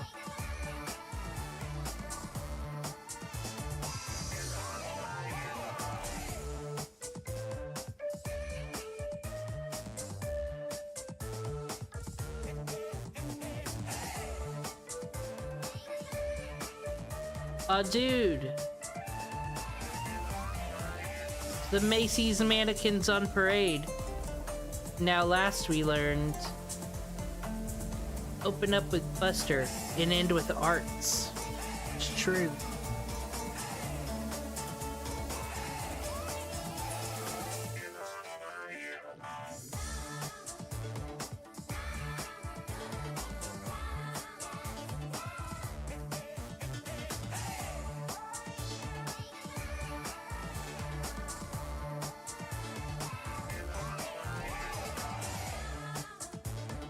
Awesome. Dude, I say dude a lot. I've noticed this with editing and stuff, but I really like Merlin. I didn't used to like Merlin. Then I watched the anime and then I did.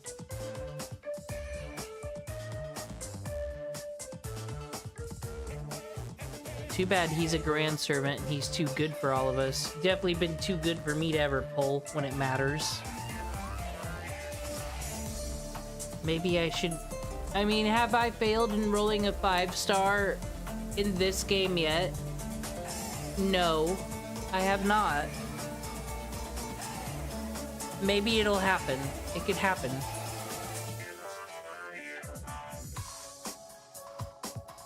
Who knew something like that would be lurking in the fog? All those mannequins. Gosh, who would do such a thing? Littering. I agree, Dr. Roman. You want to talk about the environment? Yeah. Oh, Mash still here. What bizarre enemies? No, I don't think they were living creatures. We'll call them enemy bodies for now. They're likely Automa, animated by Magecraft. Whole bunch of fucking nerds. That's who I'm roaming with. Roman. You see what I did there, Dr. Roman?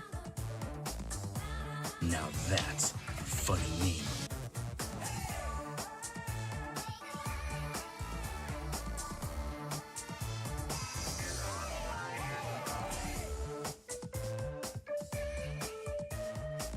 I'm so glad that I fixed that correction with Skady. I still can't believe these are so powerful. This will get you, like, you put this on a level 0 servant, they get so many levels just from one of these. This is ridiculous. They just give them out. New generation of Fate players, am I right? Got it too good. They don't know what it's like playing the 2015 where they just gave you a can and told you, here's Assassin Skady in this tin can. And 0.000 point rate for everything. Enjoy. Them were the days.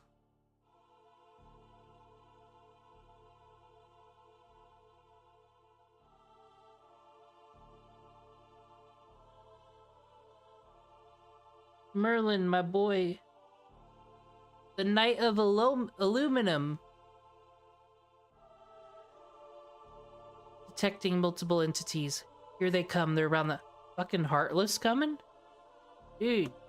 Mash, get the Keyblade. We've talked about this. She knows what to do. In our off time, we practice what to do when Square Enix creatures could pop out of corners. We teach whole classes of it in Caldelia.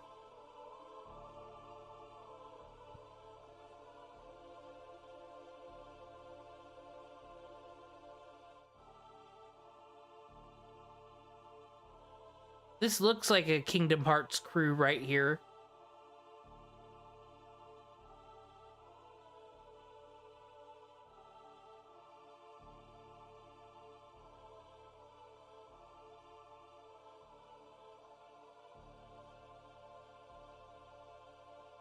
Honestly, I just use this whole Saberface excuse as a reason to bring Ruler Artoria everywhere, because I really like that she is a Katy Perry lion. Sometimes we just do things because the rule is cool, and that's alright.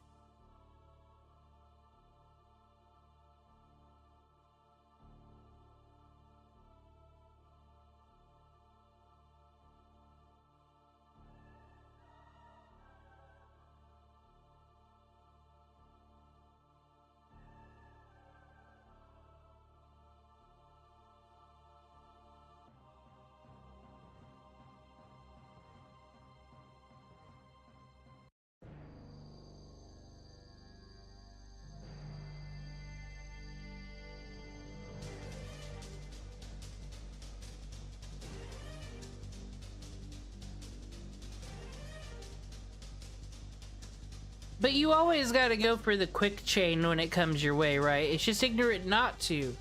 Like, how do you... It's like being at the casino. You see all those stars go... And you're like, oh man, all those stars will be mine. I don't even care what happens this turn. And then the next turn you use all your noble phantasm, so it's irrelevant.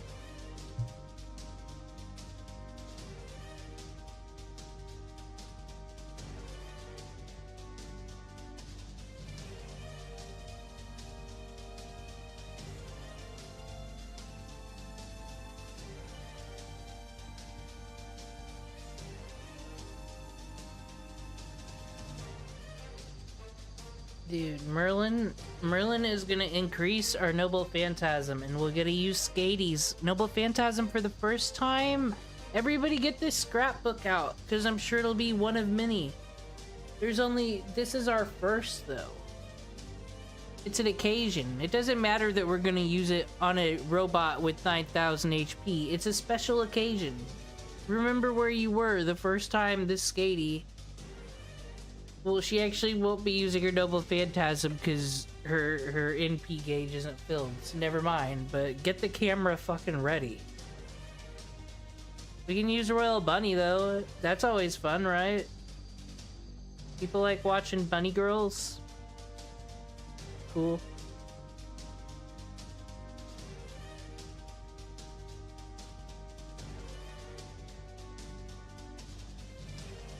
Dude, look how luxurious.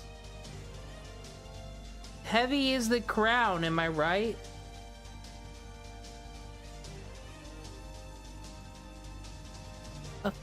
You've seen many bunny girls, but how many royal bunny girls do you know? I just kind of wish that Lancer Artoria wasn't her own thing. They're all Artorias, aren't they? That's cool. I like her. Said she's more elegant than most.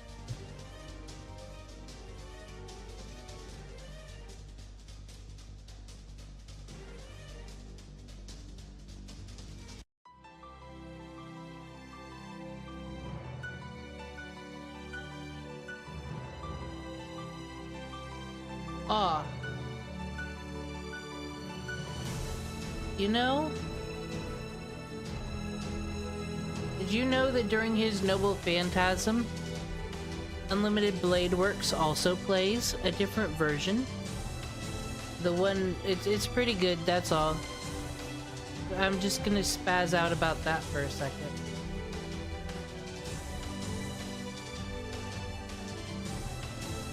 We gotta take Mordred with us, of course, it's Mordred. Y'all know Mordred, right? We get to use Medusa? We need to upgrade the Murder Child team later.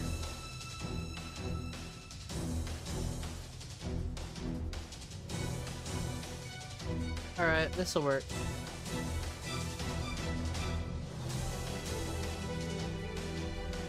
It's a perfect team.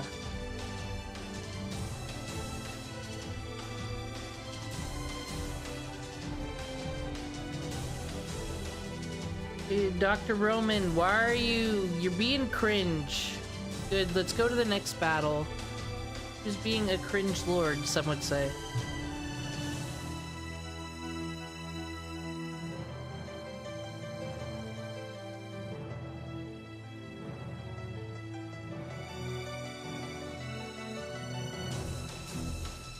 Gotta use Medusa. And Jean's here too. Oh. How much AP did the... We're fixing it. We're fixing it. I don't care. I'll sacrifice AP. Did you see that AP? I just threw it down the goddamn garbage disposal and it was worth it.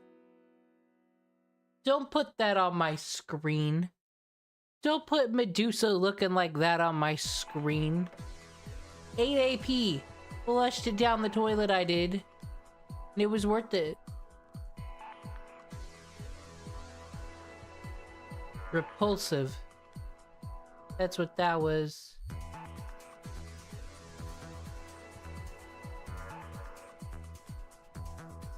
Just for that, Shiro's coming with us now. That'll show us. Fucking fix this. That's better.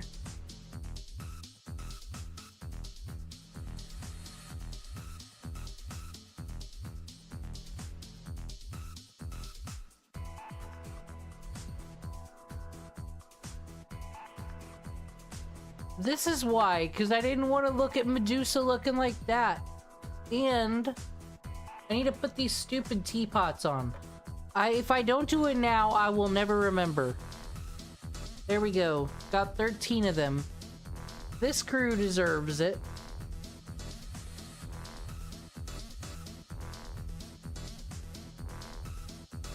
Now we're allowed to battle.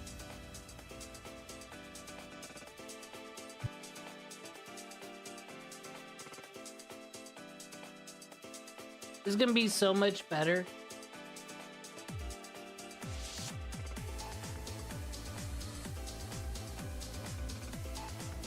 I'm sorry, this is Medusa's premiere on our team. We couldn't have her looking like that. We take care of our girls here.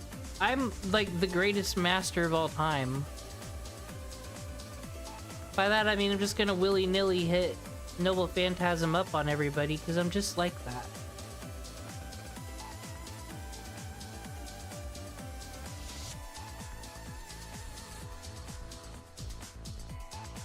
I kinda wanna roll on him. Anyone know when he's gonna be up on the banner next?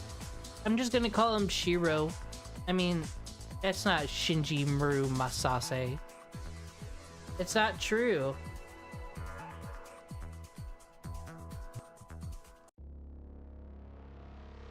You got mail.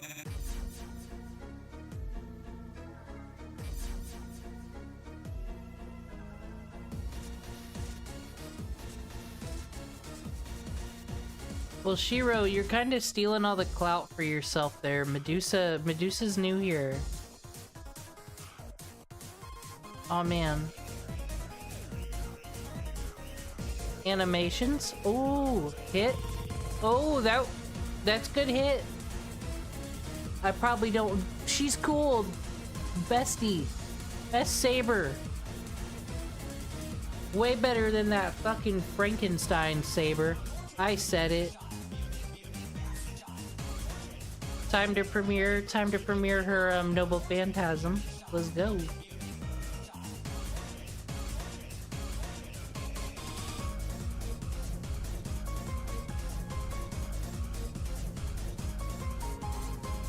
Get the Polaroid out.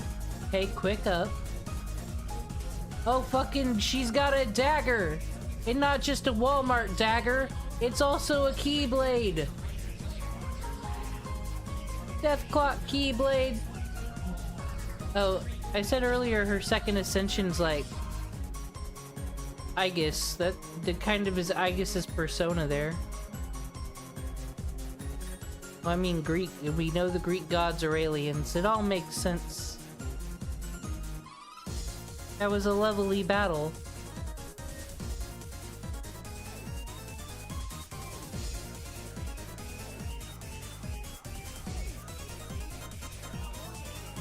All enemies defeated. Good work, Senpai. They don't seem to be puppets, but I can't say for sure if they are humans either. I believe these enemies are kind of, well, homunculus. Gosh dang homunculuses. Yes, an artificial human created with magecraft. Well, I mean, if Dr. Roman's not gonna explain it to me, I'm out of here.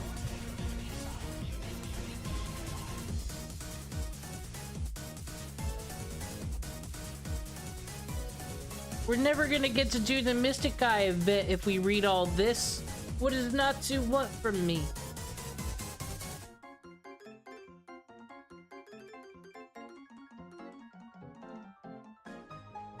Late August, why is everything good happening in the summertime?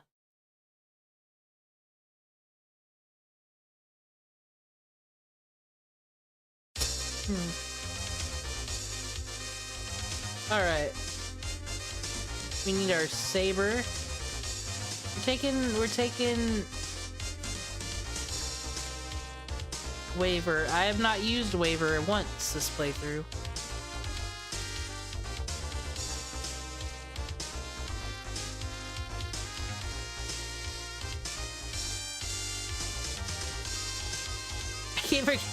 There's a team that just, this is where Mysterious Hero X goes whenever I use her. The team needs to start getting built around Mysterious Hero X. It's only right.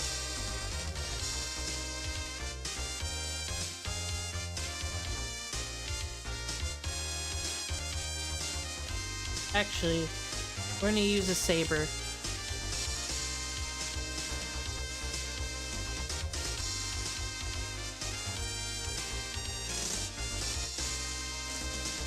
Ooh, I've never used her before. She looks angry.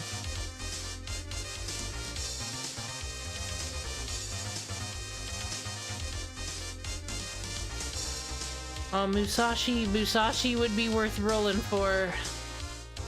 But on this game, we got Saber Medusa. Who the hell else do we need, honestly?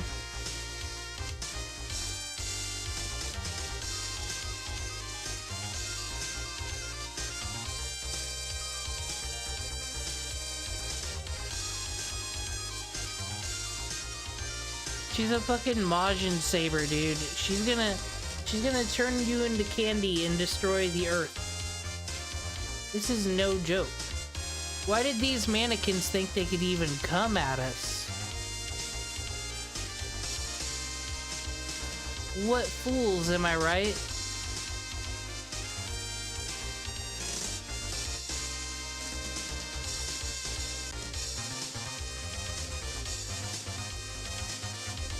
This is the A team right here. Well, and Majin Saber.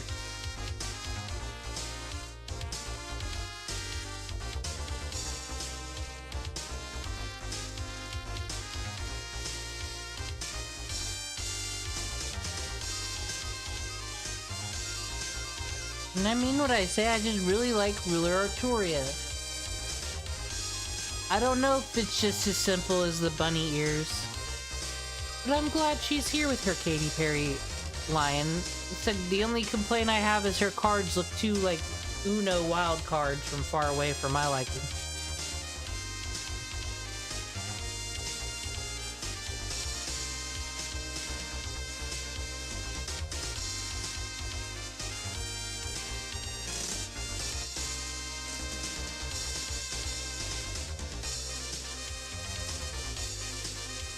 I did it for the rule of cool.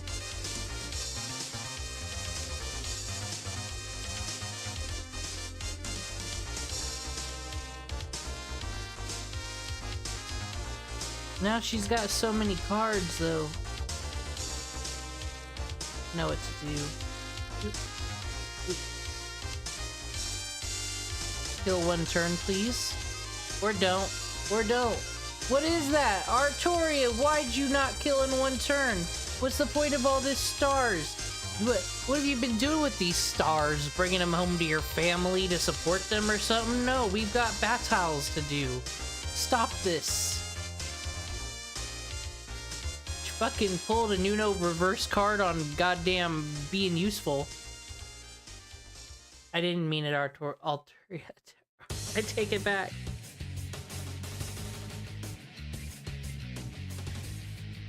You know what? If you want to hit her with your tits, you're allowed to. Fine, I'll forgive you.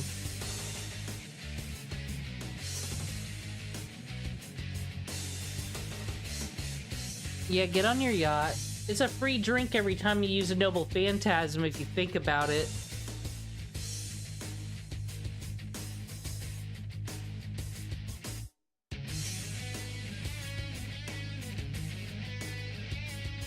See, I wasn't looking for double effect. I was looking for mid effect, as in do better.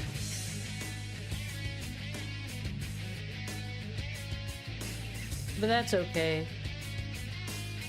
We had a real servant here for a minute. Too bad it wasn't one of my own. Skatey, this has nothing to do with you. You're perfect. Aw, look. Social link, go!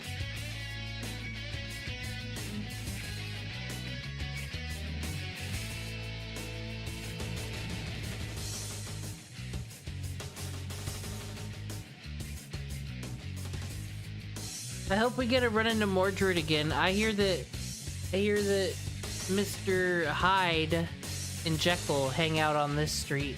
It's quite a dangerous street, really. All sorts of hoodlums about. One of them being Chloe von Einsburn. Alright. Meet our boy.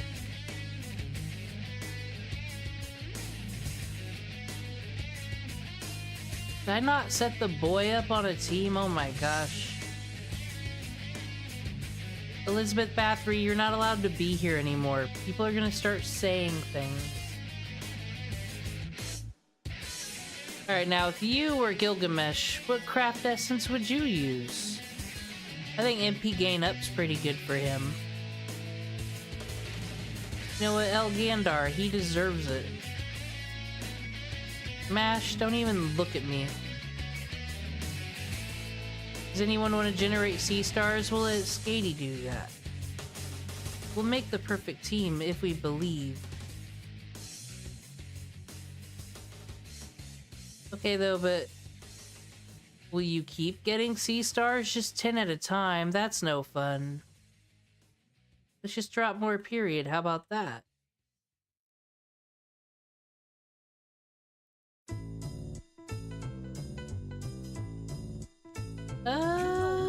Now we'll do ladies and gentlemen. That 10's worth more than the mascot take.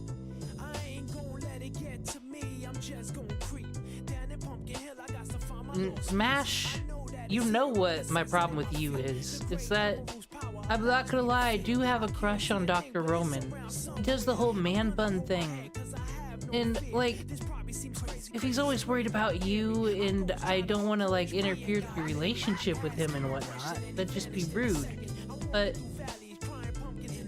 I don't know, Mash. Just forget I said anything. I'm drunk, even though I'm not, but pretend I am, so then it's okay. Actually, we don't need to give you that. No, you're better than that.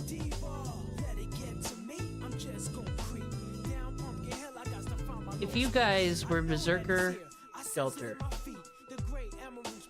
Go play the event, it'll be fun. I wish I were allowed to. If she comes out, she should be finishing it anyway.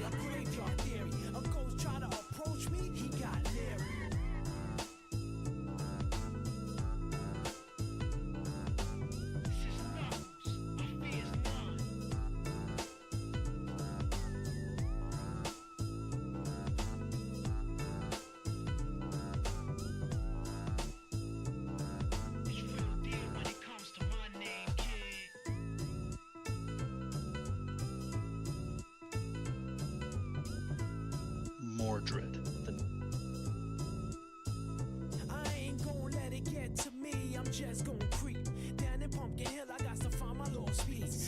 Who wants to learn about Mordred? Treachery, son of King Arthur, and troublemaker extraordinaire.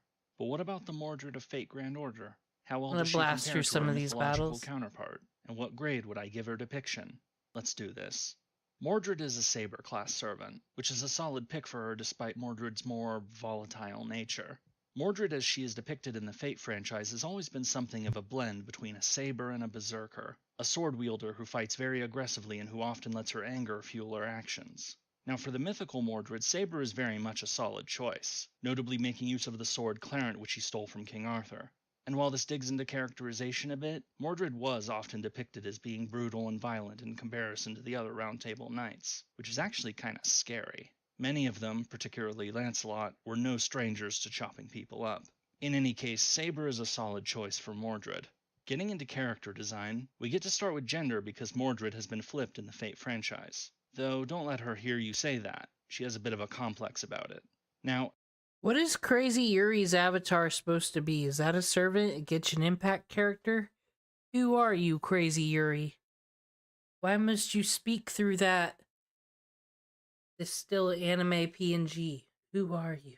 as for why Mordred was flipped, the obvious answer is because King Arthur was gender flipped too, and so it makes sense for Mordred, effectively a clone of Arthur and Fate's lore, to also be flipped.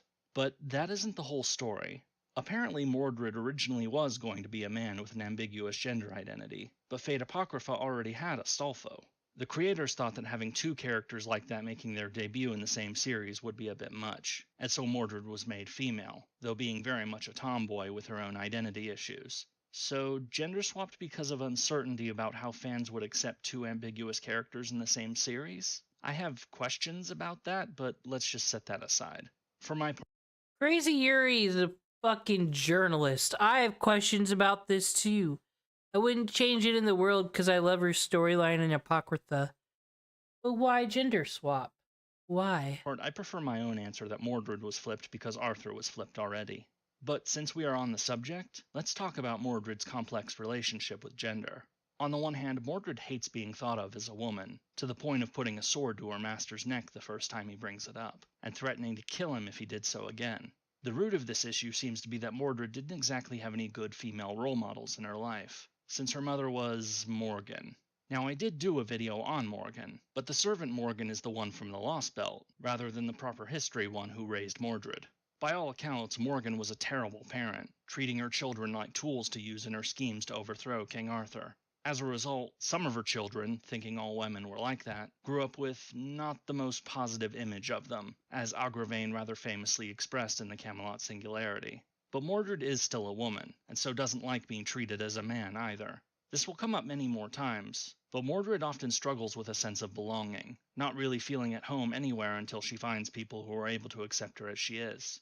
In short, Mordred just wants to be seen as Mordred, and not as part of some larger community that she struggles to connect with. I, for one, find this very relatable. Looking into Mordred's design, we have Mordred in full armor, Mordred without the helmet, Mordred without the armor, and then lastly Mordred's costume from Apocrypha. The most peasant FGO reviewers wouldn't go through every single ascension, but Crazy Yuri's got our backs. When it comes to Mordred in armor, you have the appearance of a very intimidating-looking knight, which certainly suits the character. The Mordred of Arthurian legend is often described as brutal, prone to violence, and even a bit dishonorable, so having a suit of armor that plays to that reputation seems quite fitting. As for Mordred's more casual clothing, this more clearly suits Mordred as we know her in the Fate franchise, especially her outfit from Apocrypha, which was purchased for her by her master and so is quite modern. As for the color scheme, red is Mordred's dominant color here, but you can find other depictions of Mordred wearing red as well. Well, red and black, those two traditionally evil colors, whereas Artoria's dominant color in contrast is blue. Lastly, Mordred does have a clear resemblance to her father Arthur, or rather Artoria, though since we now know that in appearance Morgan is based She actually looks closer to Lancer Artoria. I'm just talking, it's anime drawings, so I'm just, like, honestly comparing hair spikes. I really like Mordred in her writer version. If born into another life, if not a weird homunculus, whatever, let's not even talk about her birth. If it weren't for that, she could have just been a cool California chick. Sometimes the summer servants are about the life they couldn't have. And we get to live them out in this game. It's real deep. basically just Artoria, but older and with a colder color scheme, Mordred looks noticeably distinct from both of her parents. I do approve of this, since we have enough saber faces already. As a whole, I'd say that Mordred has a solid design, giving clear hints about her personality and being distinct enough from her parents to be easily identifiable. Despite, the fact that Mordred is actually meant to be a clone, and so this is one of two cases where a saber face looking exactly like Artoria actually would make a lot of sense. Moving into her skill set, Mordred's first skill is Mana Burst, which increases her Buster Card effectiveness for a turn. Mana Burst is a generic skill with many different types, with this generic one being specific to Artoria herself and Mordred. It is to tap into the huge amounts of magical energy within, wielding it as a burst of power in combat. Later on, we will get a skill upgrade that is tentatively being called Knight of Crimson Thunder, which will redress the balance and make Mordred one of the most competitive sabers in the game once more. But as for lore, since this skill is all about wielding a burst of magical power, it's pretty obvious that this is something made for Fate, having no basis in Arthurian legend. Really, the Mana Burst skill seems to me like a way to give both Artoria and Mordred something to represent their massive power in combat, but without giving them the hulking physique to match. That's just my take on things. Mordred's second skill is Intuition, which becomes Cigarette Lion after an upgrade. Intuition is a generic skill that grants critical stars, while Cigarette Lion adds star absorption for Buster Cards for a turn, and increases Mordred's crit damage 3 times for 3 turns. Instinct is another generic skill that is about, one's instincts in combat, being able to act without thinking. Does Japan have ruler Mordred? God, these fucking servants really are our hummels of this generation. The digital goddamn Funko Pops. I'm like, is there a version of this? But I'd like ruler Mordred. What if she'd actually been queen? That'd be cool. Well, king, of course. I don't want to miss ruler. In order to stay alive. This seems particularly fitting for Mordred, since her fighting style is very rough and often seems improvisational. It certainly helps to make her a very dangerous opponent, since she is able to quickly adapt to changing circumstances. Alright, see, y'all say you should open up with Buster, but when Gate of the Sky, affects things, I would obviously open up with that, right? But then, maybe my attack won't be so hard hitting. What do? So nerve-wracking. Circumstances. We see this multiple times in Apocrypha, notably against Jack and Chiron. Both of them effectively ambushed Mordred, and so started with an advantage, only to see the tables turned once Mordred got past the initial surprise. As for Cigarette Lion, the only idea I have... I am bloodlusted right now. Typical me to not see that she evaded. But no, Skaty's gonna fix that, right? That's what Skaty does? I don't remember what Skaty does, I'm not gonna lie. I just know she's good. Well, I am evaded. Haha. I saw what you did there, and I copied you. Yes, that's what I intended the whole time, Jack the Ripper. Haha. We have a yacht. Have here is that it is a connection to her master in Apocrypha, Shishiko Kairi, who basically chain-smoked his way through that series. Generic though it may be, this is a decent skill for Mordred to have. Wow! Crazy Yuri, you dick, he was dying anyway. Let him smoke his cigarettes. Fucking shaming.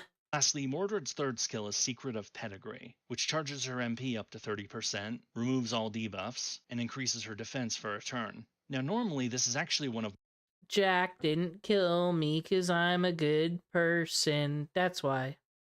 Had nothing to do with evade, I'm sure. Mordred's MPs, but we get it as a skill here. This is meant to represent Mordred's obscured identity, symbolized by her helmet. Without seeing her face, and so her clear resemblance to King Arthur, people can't be entirely sure who Mordred really is. Now, while this uncertainty being based around Mordred's helmet is something specific to the Fate franchise, Mordred initially not knowing her true parentage is not. That is something that comes from Arthurian legend.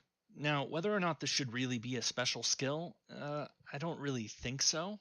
After all, a servant's true identity is often carefully guarded, at least outside of FGO, and so this isn't exactly special. Then again, since this skill is centered around her wearing her helmet, people would have a harder time figuring out who she was when wearing that. Considering how few characters in this franchise actually wear full helmets, and how those who do often have great success in keeping their identities hidden, one would think this would be more common. But if that happened, the artists wouldn't be able to show off the characters they designed, so priorities. Mordred's noble phantasm is Clarent Blood Arthur, whereupon Mordred channels. He's a pro helmet, bro? I don't even feel comfortable shoving Mysterious Hero X in her Gundam suit. I say, people say that there's many things that you could consider objectifying women. Telling them they have to wear their bull helmet? That's pretty fucking objectifying, Crazy Yuri. But get him canceled. Y'all should have never told me about him. He's spreading misogyny. A massive amount of magical energy, and then unleashes it upon her foes, dealing a huge amount of damage in a surge of red lightning. This MP does extra damage to all Arthur enemies and gives Mordred a bit of MP refund, with both of these effects dependent upon overcharge. While it does resemble Excalibur a bit in the sense of being a sword swing that lets loose a huge burst of energy, Clarent is notably weaker than Excalibur, which obviously makes sense. As I mentioned before, Clarent is the sword that Mordred stole from King Arthur's armory, and would make use of during the Battle of Camlan. As for the whole Blood Arthur bit, the wording is a little weird, but it clearly is meant to represent Mordred's simmering rage about her rejection by King Arthur, which she uses to fuel this attack. Naturally, this MP is best used against. Mordred's like the Eminem of fucking servants. Like, she's always got diss album out on her family members and enemies. Against Arthur specifically, hence the bonus damage when you do, but can still be effective against others. Now, aside from the obvious that the real Clarent didn't unleash energy beams, this is an excellent choice for Mordred's MP. Mordred's craft essence is Who Am I?, depicting Mordred in the first person looking upon her helmet while on a burning battlefield, presumably Camlan. This CE centers around a core aspect of Mordred's characterization, namely her identity struggles in trying to figure out what sort of person she really is. Mordred both admires King Arthur as their son, and yet also hates Arthur for being rejected. We also have Mordred's gender issues, which I've already discussed. And as I've also already mentioned, Mordred struggles with a sense of belonging, having not really found a place she could comfortably call home. But when she puts on her helmet, which conceals her true identity as the heir of King Arthur, she becomes just another nameless face upon the battlefield. These internal questions are central to Mordred's character, admittedly more so in Fate than in the original myth, but it is still a very solid craft essence for her. Mordred's Valentine CE is Strawberry Thunder Crunch, featuring a candy bar. Now, while Thunder has a connection to Mordred's Fate depiction because of how often lightning features in her attacks, that's basically it. It's a lazy gift that Mordred seems to have grabbed at the last minute, only suddenly remembering that it is Valentine's and that she should get something for it. While this is in character for her, that's really all there is to say about it. And now for Valentine's analyzation? Man, he really is a leading Fate scholar. Characterization, starting with Mordred's part in Arthurian legend. Now, as I covered before in my video on Morgan, Mordred is the son of King Arthur and his half-sister Morgause, though Arthur at least was unaware of this connection. This relationship didn't always exist, though. In the earliest iterations of Arthurian legend, Mordred is only noted as being something who fell at the Battle of Camlan alongside King Arthur, with no other specifics given. We don't even know if they were enemies, only that they both died in the battle. Over time, Mordred evolved into being King Arthur's final nemesis. First his nephew, the legitimate son of King Lot and Arthur's half-sister Morgause, and then later becoming King Arthur's bastard son, which has become the norm ever since. This actually makes Mordred the half-brother of other notable figures such as Gawain, Agravain, Gaheris, and Gareth, a connection that isn't really emphasized in Fate. I've always found it curious why that is the case. The only clear sibling connection emphasized seems to be between Gawain and Gareth. For some reason, looking at this Merlin, I've never thought to just put the same command code all over him. He got like, well, I don't have any of his here, but I think he has healing on every single one of them. That's cool. Anyway, moving on. Like with many characters who are part of Arthurian legend, Mordred has gone through significant amounts of evolution over time. In Mordred's case, it has been shifting from a purely evil figure, the treacherous knight who betrayed King Arthur, to one with more complexity and even some justification. Early on, Merlin tells Arthur a prophecy that a child born upon a given day, May 1st, or May Day, would grow up to be his ruin. King Arthur then had all the children born upon that day gathered up and put onto a ship, only for that ship to sink in rough seas, leading to all but one of the infants dying in what came to be called the May Day Massacre. Whether this sinking was deliberate on Arthur's part is not said, but if it was, it certainly clashes with the popular image of King Arthur as a noble and chivalrous king. As for me, I'm going to blame Merlin, because he's an easy target with a history of questionable morality. But, as I said, one infant did survive, and that one turned out to be Mordred, who was found by a fisherman and his wife, being raised by them for many years before reuniting with his real family. For much of the story between his conception and the final act, Mordred is a character in the background. He is there, but tends to remain a side character while others like Lancelot, Tristan, or Galahad take the spotlight. But when Mordred learns about his past, his true parentage, the May Day massacre, and the prophecy that he would be the ruin of King Arthur, it broke him. In some versions, Mordred tries to escape that fate or even get himself killed, but eventually accepts it. In the final chapters of the story, Mordred takes center stage. He works with Agravain to try to expose Lancelot's affair with Guinevere, leading to Agravain's death. Is this true? Mordred is a pot stirrer? An attention seeker? That's not very knightly, is it, to just start drama and gossip? Like, if you knew it was going to result in someone's execution, like, I guess it's treason to cheat on somebody. But, like, Lancelot wasn't, like, plotting against the throne. He wasn't gonna, like, try to become king or nothing, was he? I wouldn't have told anybody, but then they'd probably have Mordred execute me too. Hot take on morality regarding King Arthur. Lancelot's rampage, where Mordred himself is actually wounded, and Arthur sailing to France to attack Lancelot, leaving Mordred as regent in his absence. You may wonder why Arthur would leave Mordred as the one in charge while he was away. The simple answer is that of all the Round Table knights, Mordred was the only one who had any talent for administration. All of the others were great warriors, but not much use for governing. But while Arthur was away going after Lancelot, Mordred seized control of the country, and actually got a surprising amount of support for it too. You would think that a king as perfect as King Arthur would be unlikely to face a serious revolt, but flaws over the course of his reign had been made apparent, that the kingdom was not what it was presented as. How could the kingdom claim to be chivalrous when its knights killed each other in feuds? How could it claim to be honest when its best knight was engaged in an affair with the queen? How was it pious if, during the quest for the Grail, most of the knights failed by default due to their misdeeds, leaving only 3 truly capable of pursuing it? And lastly, was it truly an ideal kingdom if it was constantly engaged in strife and conflict? Some saw Mordred as a chance to start something new, perhaps something more honest rather than chasing a seemingly impossible ideal. And so But, like, how much is rent in Camelot? Isn't that the real questions a citizen should be asking? Who cares what Mordred's up to? What are the tariffs? I find that Artoria's staff was a bit too judgmental. So Mordred was able to raise a sizable army to await King Arthur's return to Britain, meeting them at the Battle of Camlan. The casualties in this battle were apocalyptic, with Mordred slaying many Round Table knights, including Gawain, who had been badly wounded by Lancelot in earlier battles. By the end, only 4 were left standing: Arthur, Mordred, Bedivere, and Bedivere's half-brother Lucan.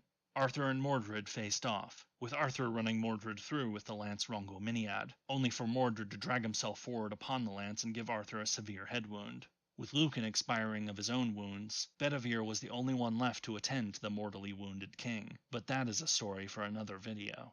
Now with Mordred's story covered, how does it compare with her depiction in the Fate franchise? Well, it looks quite similar to Mordred's classical depiction, but with a few changes and added depth to the character. For starters, Mordred has been changed from a normal human to an artificial one created by Morgan. While this does add further complexity to Mordred's character, and it is what enables Mordred's odd friendship with Fran, it also seems like an effort to avoid a retcon. Fate's version of Arthurian legend crunches down time quite a bit, reducing the reign of King Arthur to 10 years. While the exact length of Arthur's reign is unclear, it was at least double that, with Lancelot's affair with Guinevere said to have lasted 24 years during the quest for the Holy Grail. Because of this significantly reduced timescale, Mordred doesn't have the chance to grow up the normal way. Neither does Galahad, for that matter. How did that work? I seem to have forgotten about that when I did the Galahad video. Oops. Anyway, so Mordred in Fate is now a homunculus, a clone created to match King Arthur, but raised by Morgan with the specific intention of being a tool to overthrow the king, rather than it being a prophecy about Mordred eventually doing so. But much like the Mordred of myth, Fate's Mordred spends... Yeah, do they just go homunculus or not doing the weird Merlin gave you a fake penis for a day thing? Homunculus is just way easier. A good amount of time trying not to be what destiny has in store for her. She looks up to Arthur as the ideal king, someone that she is happy to serve and fight for. Much like in myth, Mordred is brutal, coarse, and not exactly a shining example of chivalry, but there is little doubt that she is a very capable and loyal knight. But then, like in myth, Mordred finds out about her true origins, and everything falls apart. Mordred rushes to see King Arthur, ecstatic about having found out about their relation, only for the king to bluntly refuse Mordred's request for recognition. Now, a meeting like this is not found anywhere in Arthurian legend, but it isn't too hard to believe that it could have happened. Even so, Mordred's clear distress and anger at the king at the end of the meeting makes one wonder. Why did King Arthur just let Mordred be, after having threatened to ruin the kingdom? Why did Arthur presumably leave Mordred in charge while having to go deal with Lancelot later on? Either the king was a fool, or truly was disconnected from normal human emotions, an accusation leveled against King Arthur on several occasions. From there, things happen like they did in legend. Lancelot is caught in the affair, goes on a rampage, Mordred revolts, and we get the final battle where Mordred and Arthur kill each other.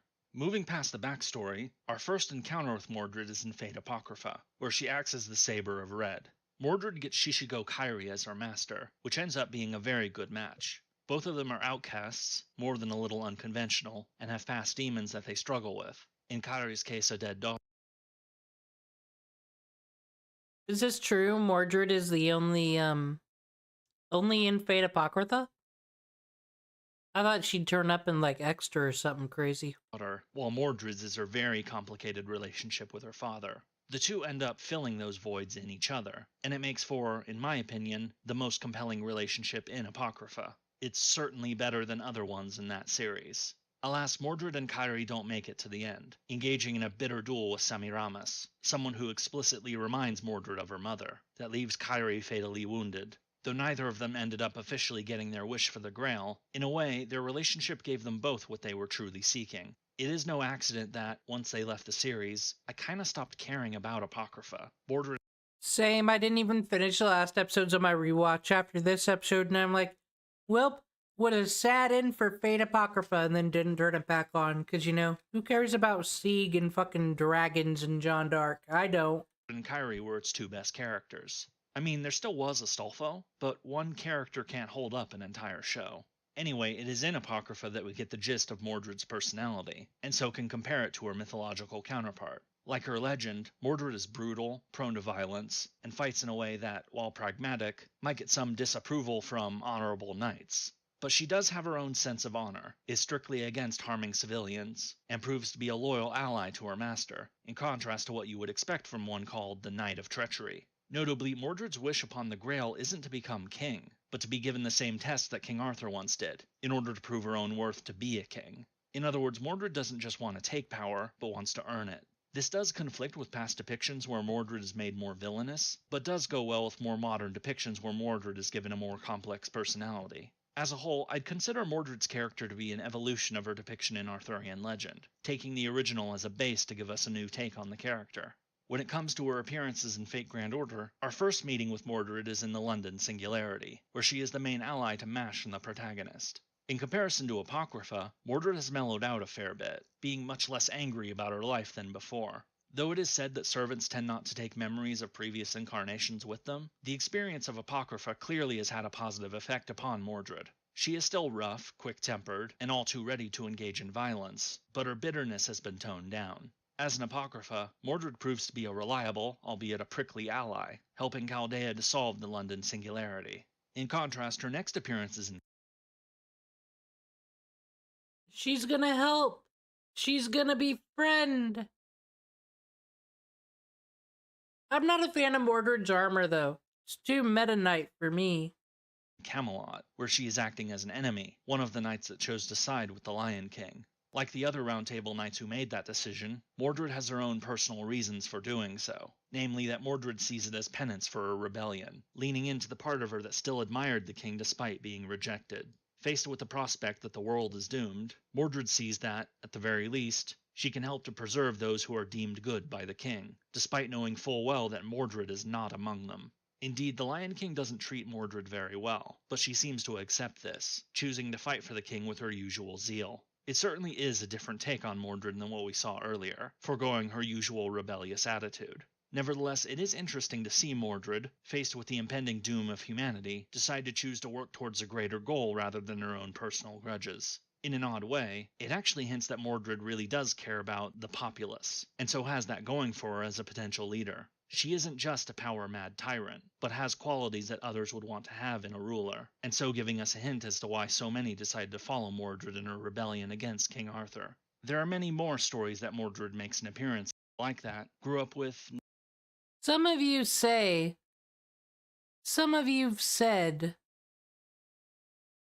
that perhaps writer Artoria isn't that good.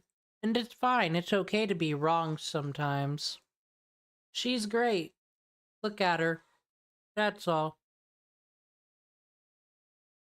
There are many more stories that Mordred makes an appearance in, but I think my head might explode if I went through every last one of them. Her interludes are notable for showing how she has given more thought to her earlier wish to be King Arthur's successor, now resolving that she wants to do it to make a better kingdom than her father rather than to just prove her own worth. Mordred does also appear in Lost Belt 3, though to be perfectly honest, it's hardly worth mentioning. Mordred is summoned there by Chaldea because she is one of 3 servants who are good at rebellion, but she gets far fewer character moments than the other 2. To be fair, she doesn't really need it, whereas Spartacus and Jinke certainly did. Other than that, Mordred appears in events whenever the story calls for a rough rebellious type who is nevertheless good at getting things done. More recently, she made a very brief appearance in the 2023 Christmas event, where she buddies up with Canis, a character quite similar to Mordred in temperament. But really, Mordred's main character development already has happened, and so delving into her many event appearances Canis and Mordred? I ship it. Doesn't really feel necessary. Overall, my conclusion from earlier stands, that Mordred is a character that takes the existing legends about the character and grows upon that foundation, giving us something new in the process. And now for the verdict. What grade would I give Mordred's depiction in Fate Grand Order in the wider Fate franchise? Well, it's decent. Oh, dude, I think he's gonna say decent. I was like, this is very important. I've already taken the waifu opinion seriously from the tier list, but if Crazy Yuri looks down upon a character, I don't even know. They just must be garbage. Mordred made the cut, though. Decent.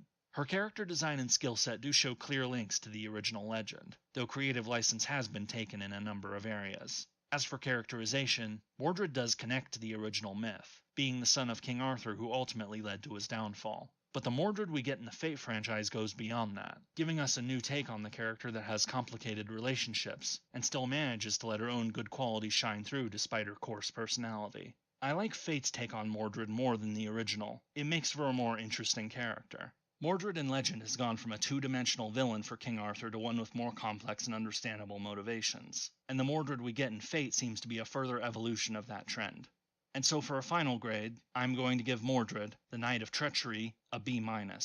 I've always liked Mordred's depiction in Fate. Her and Kairi were what I enjoyed most about Apocrypha. She's one of those characters that, when she makes an appearance during an event, I can at least be assured that part of it will make me smile or laugh. And if you would like to learn more about the one who raised Mordred to overthrow King Arthur, or rather her Lost Belt version, check out my video on Morgan here. Until next time. Robert Louis Stevenson. Mordred. Alright. We gotta correct my battling up in this bitch. This is just not okay.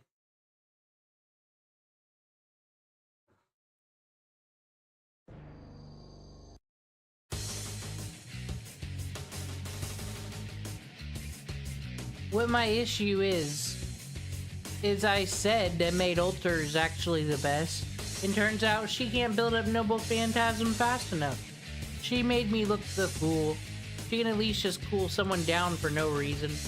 That's the least she can do. Show off her whole popsicle and whatnot. I guess she can up quick. That's helpful for Medusa.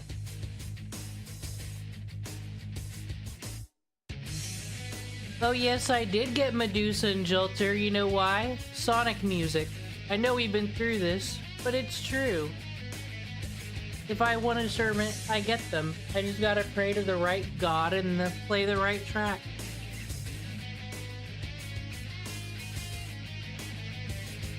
They're all here. Yes, 6 out of 6. It is verified. There's only one we don't have proof of. It's on my personal account, but I got Jalter. playing the Shadow the Hedgehog theme, and we did the exact same on stream and got her that way. We got a 5-star craft essence during one Sonic song, so we're counting it. And then on the just throwing a ticket, we got her. We got her on the fucking Find Your Flame. No, Undefeatable. Because I said we're not gonna listen to Undefeatable, because Medusa always gets defeated. And that was wrong of me. Because finally I did play Undefeatable and we got her. She was playing jokes on me. You just gotta know what Crush 40 song to play with what waifu.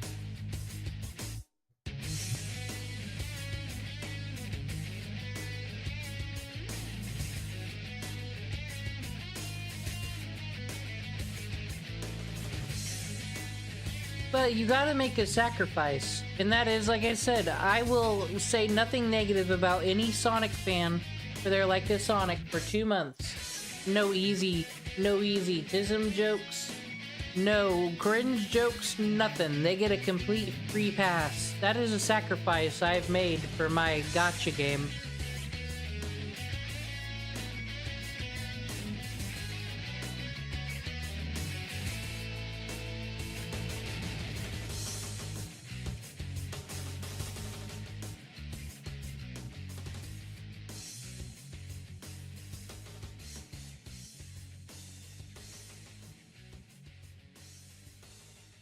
I'm just trying to figure out if I should compile them all into a video or not. Should I share the secret or should we keep it low key?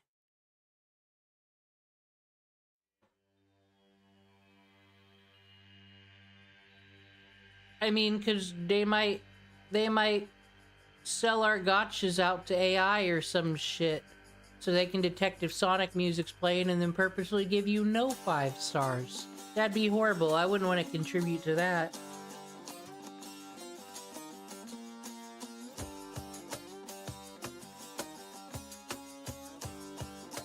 This is the ugly.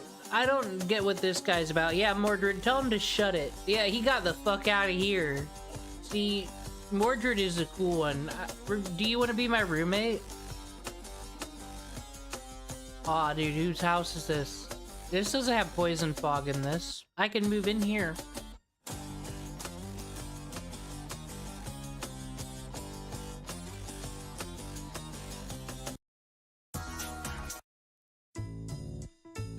It's perfect. Is him the guy from earlier?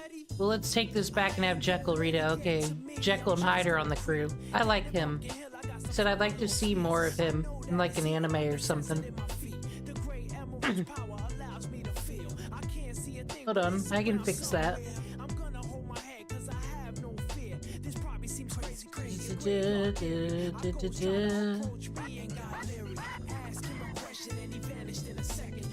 I think I can. Yeah.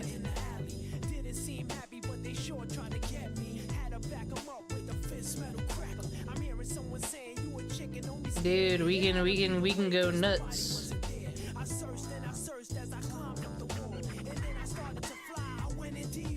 I'll get rid of it though.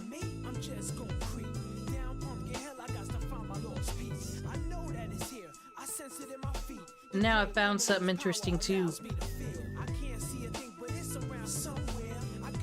Hey, come over here.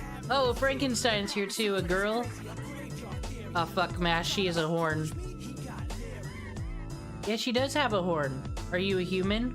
Or are you a servant just like us? Okay, like us.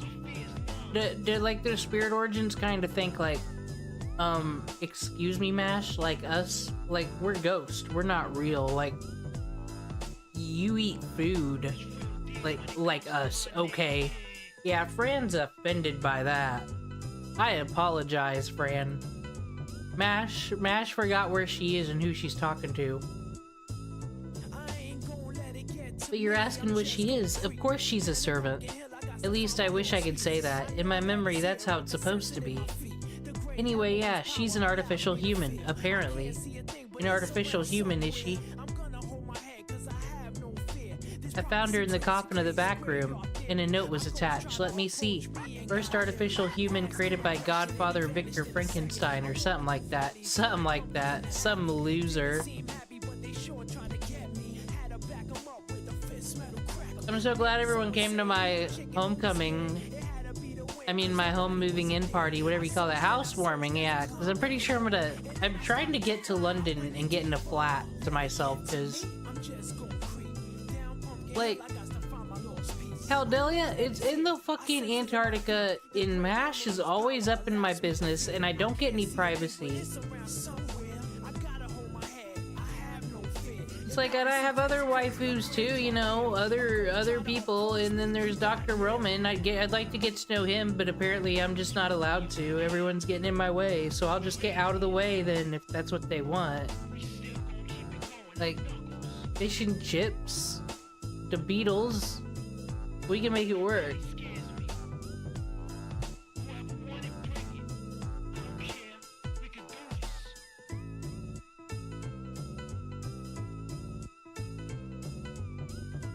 You know what? I want to use a berserker.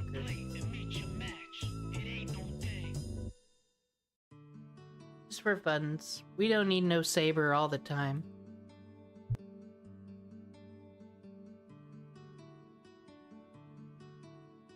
Talk to Jekyll and Mr. Hyde later. I love him.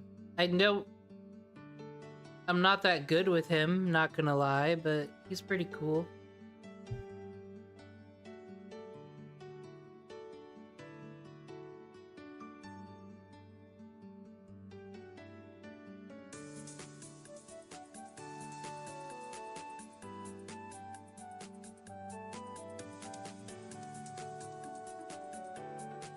Today's Jalter Day, though. Gotta pay respect. I know I run a roll on Archerilia. I don't think that's foolish. I think her abilities are cool. I like her aesthetic. I like the little lawnmower thing she's got going on. And I got Miyu and Ilya. If I put all them together, since I'm not allowed to have Chloe, that's a pretty good, decent team right there. Pretty good matchup. But Shiro. The guy who looks like Shiro but is totally Shiro, because Unlimited Blade Works plays during his Noble Phantasm. That's why I want him. Priorities, you know?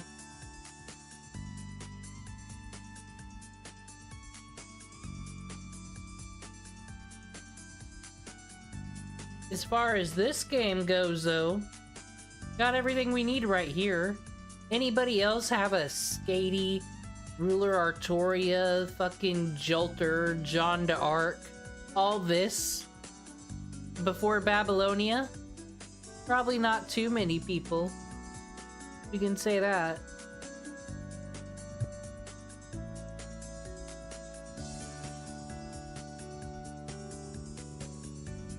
Got so many friends.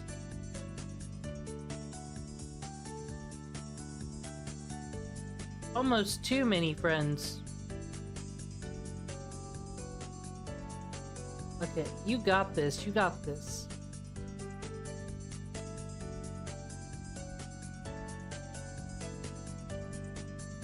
Now, Tamamo, I wouldn't mind getting her one day.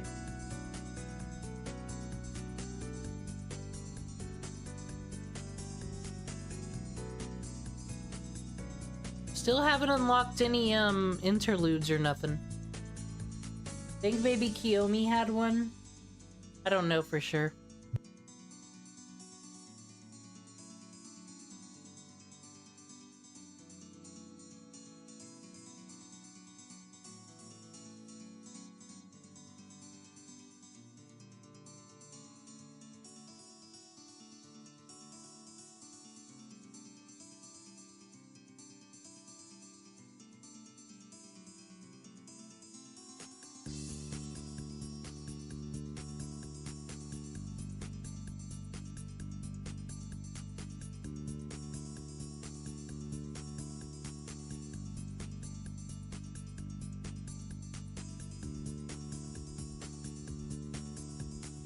We're doing it. Do you think we have to gatekeep the Sonic ritual? true. No, this is where MHX goes. We're not allowed to use this one. This one. Get out of here, Elizabeth Bathory. Alright. Triple Janine team, huh?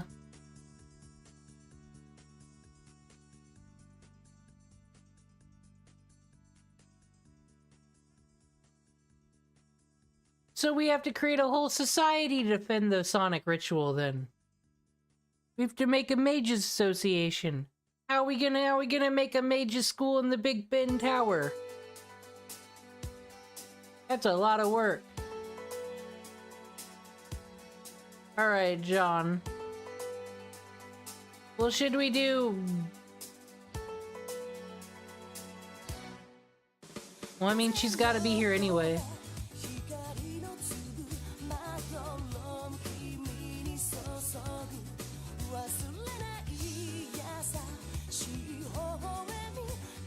Alright, we're making it work.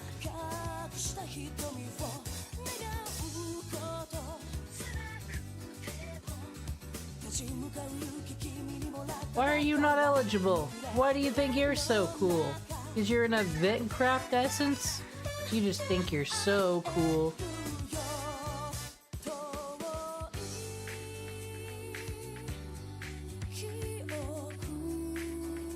Alrighty. Here they are, all of them all together. We need the Christmas version though. Hopefully that's possible.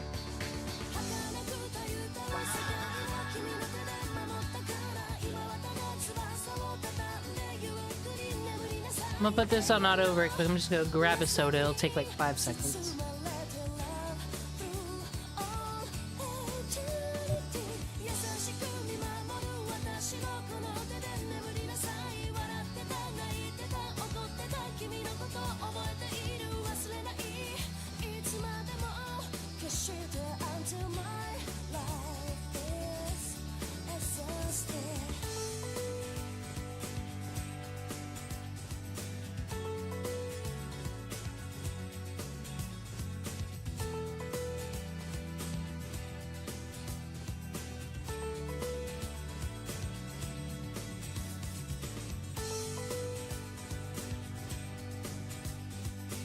Now, yeah, I mean, well, we didn't have Sonic music on the first roll, though.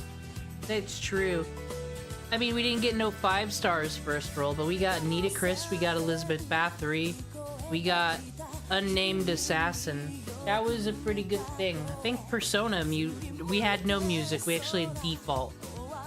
Maybe we're just lucky.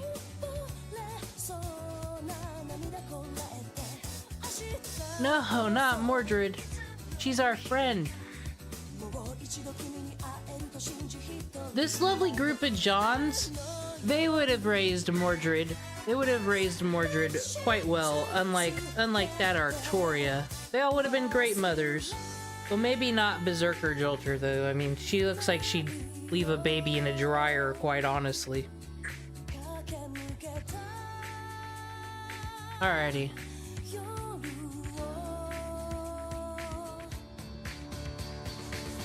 Anybody up C stars? Oh, watch this. This is gonna be sad. It's always funny to me, like, you're bad. Haha. No upgrade for you.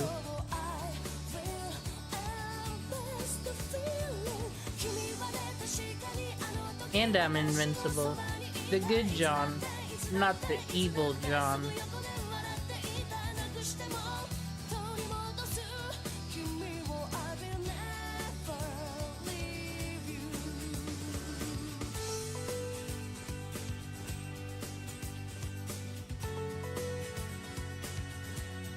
Such a good team.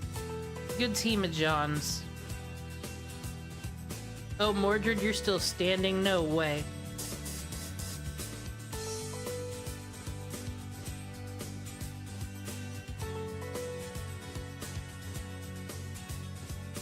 At least I don't think I've used a command seal yet. I don't think things have gotten that dire ever.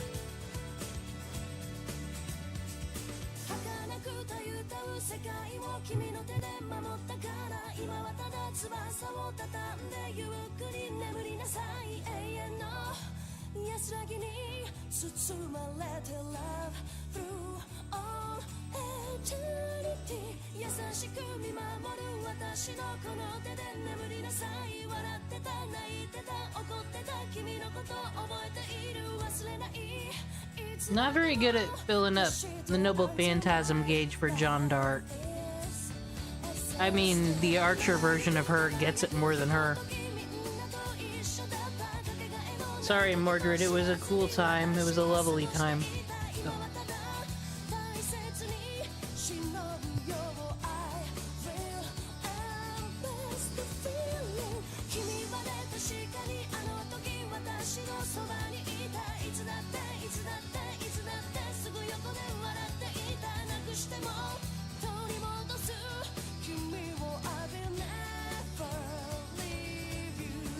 Team John! I really like her Berserker form. The season of Jalter.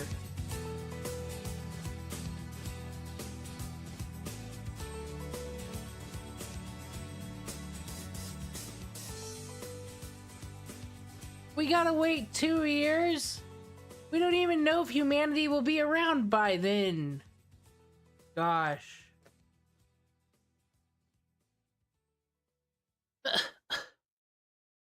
Mash, no!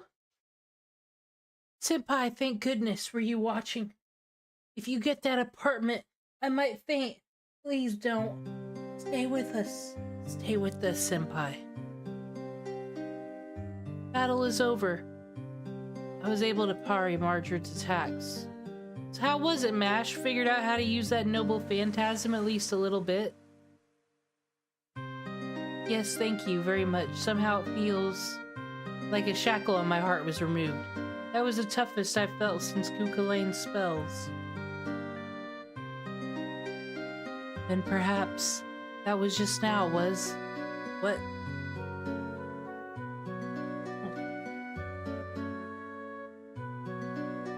Okay.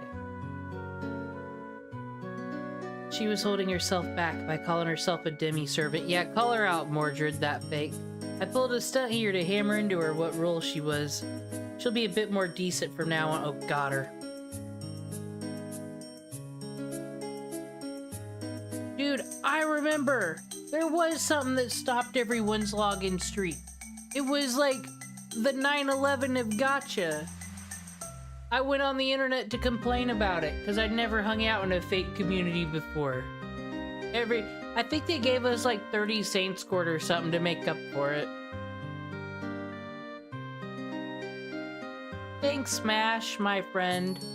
Alright, I have no idea what's going on, I'm gonna be real. Mordred's hanging out. She did that thing where she challenged our strength, and we learned that we're true allies. And down the London sewers, we will now go to solve a murder mystery. I think that's what's happening. Ascension! Oh, look! Yeah, maybe we'll just keep the level cap at whatever the hell Mash is at. Does that work? Or is she staying at 60 for now on? That's not a bad thing.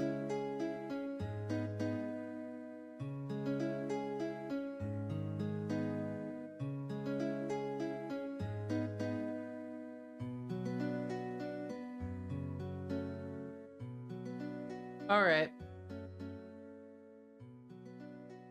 Then I still have these wonderful slots. You know, we'll take Mordred. Get a few friend points here. We just made a John team. I would like to make a team that is just about supporting Medusa. Start getting our faves. Do we still have teapots going? Hold on. Whatever, I'll do a team first. Yeah, we still got 3 teapots going. We need to start building up our faves. Alright, she's got the art. She's got... Wait. You know, if someone's a 5-star, they got enough going on for them. I might as well give them a 3-star crafted. 8% isn't anything, though, so never mind. 15% for 3 turns, now that's something. Actually, these are lame.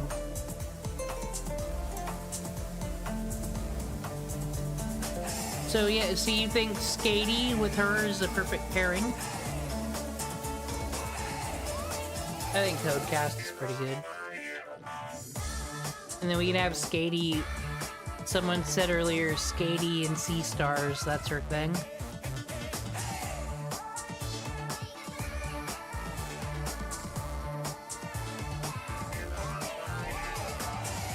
Such savage days. I used to just give the servants whatever. I just used to pick my faves and just bash things. Alright. Anybody able to... Now she can naturally gain Sea Stars.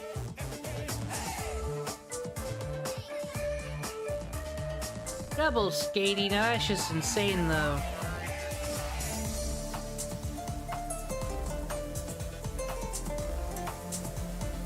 We'll go with Sassinutica, just cause she's cool. Damage plus. And then Mash, she can come too.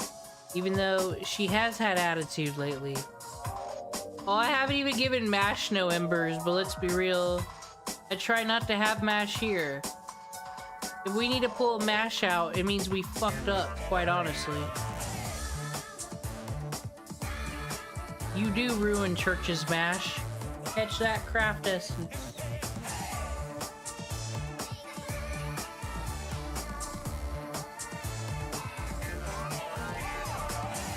This is Team Medusa. I didn't insult anybody in the making of it. Just fucking homunculuses again. Medusa, we love fucking up homunculuses around here. Get to it.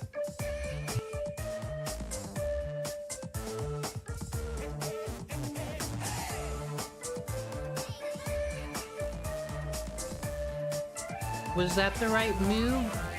That's a lot of Sea Stars, I'm hoping. Oh, look at that. Giant pile. Dopamine.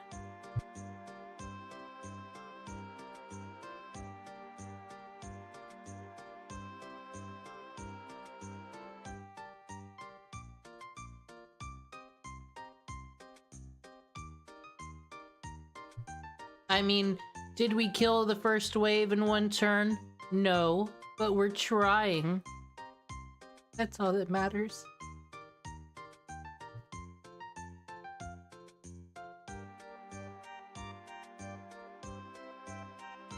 And everybody loves a good Sea Star.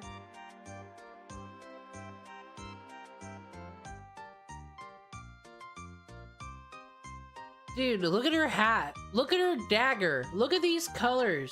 She's the coolest. She summoned a fucking persona. And she's Medusa, so she can still, like, turn you to stone.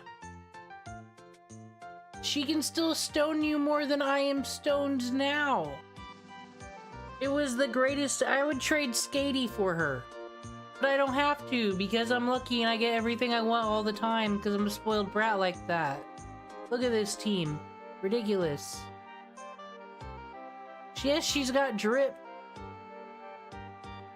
I mean, fucking Odika over here, Okita, she's got a goddamn jetpack. In fucking Skatey's got the wand from Harry Potter Universal, but it don't even compare to Medusa. It's true.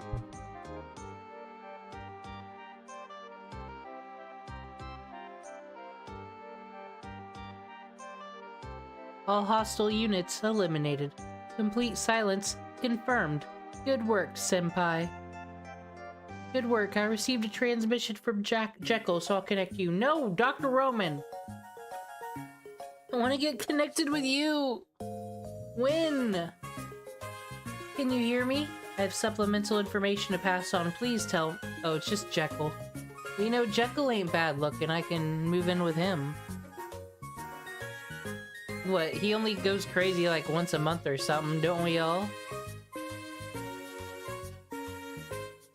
drugs? We don't know yet. If it's a drug, it shouldn't pose any issue for you. I don't think it'd affect us. Senpai is poison-resistant skill. Temporary. I love how they always put that there. They can't just say it. They gotta let me know. I am but human. I am no god. See, that's good. Well, nothing beats good old-fashioned vigilance. If it is magecraft, in my case, my magic-resistant skill nullifies most effects on me. These fucking sabers and their magic resistance. Let's be really careful, though, anyway. Well, yeah, just act carefully. Once you've arrived in the Soho area, stop by the antique bookshop that I specified first. There should be an informant there, okay. We're doing Jekyll's handiwork.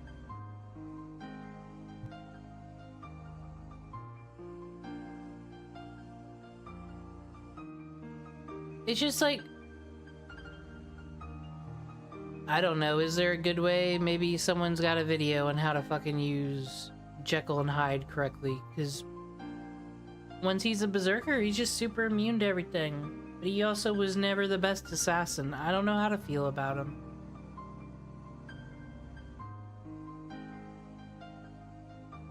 You know what? This could be a cool crew. Let's try this crew out.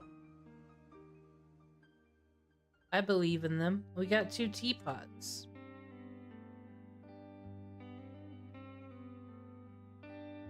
Oh wait! It's our boy, Christian...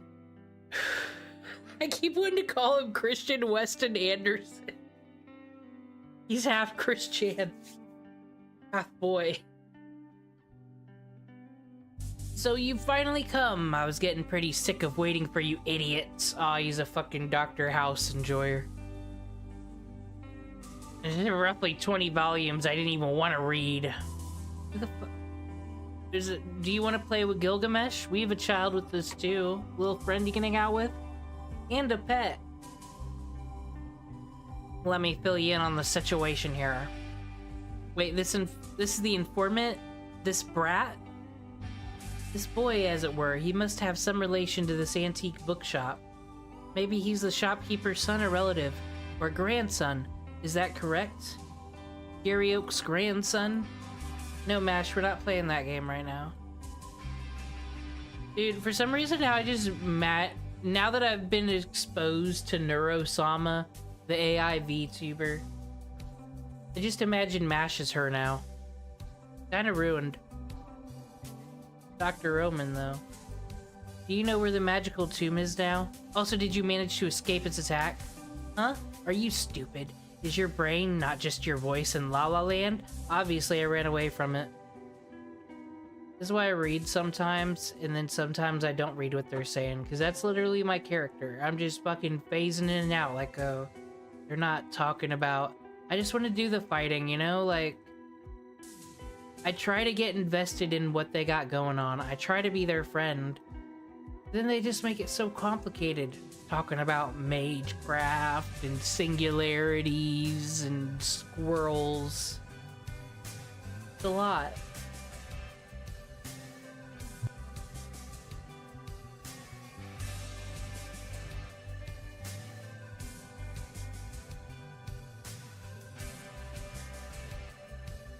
All right.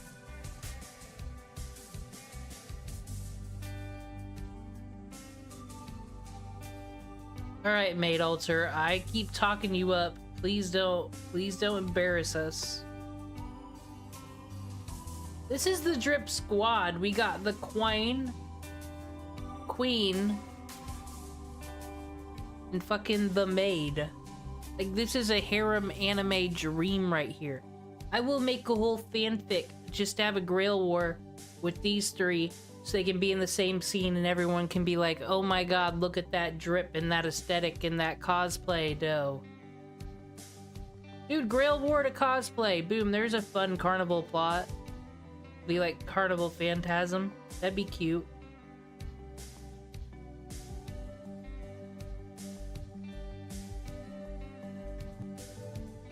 She even wears her maid crown like a crown, but shoots and swipes like a king. the Artoria way.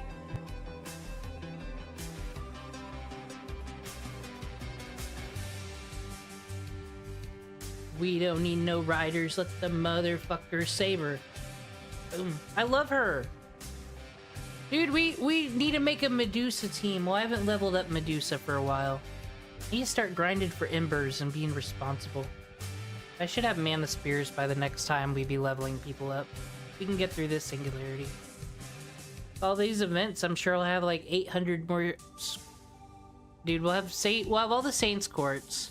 There'll be all the Singularities I can go back to for Saints Courts. It'll be a grinder's paradise one day.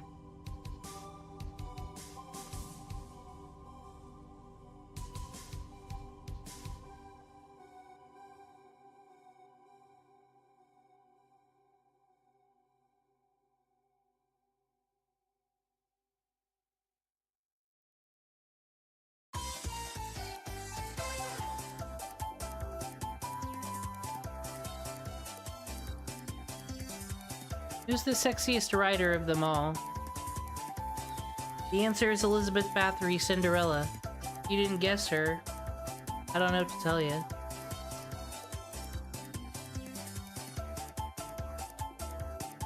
We got... Because we have a rider, of course. Did I not put her on any team? Well, that's sad. I'll fix it. We also pulled today 2 servants, 2 in 1. We'll call them BOGO and Bonnie and Mary Reed. That happened on a Sonic song as well. She wasn't a 5-star, but there was a 5-star craft essence, so we'll count it. And she's 2 servants. That makes her 8 stars. Flawless math.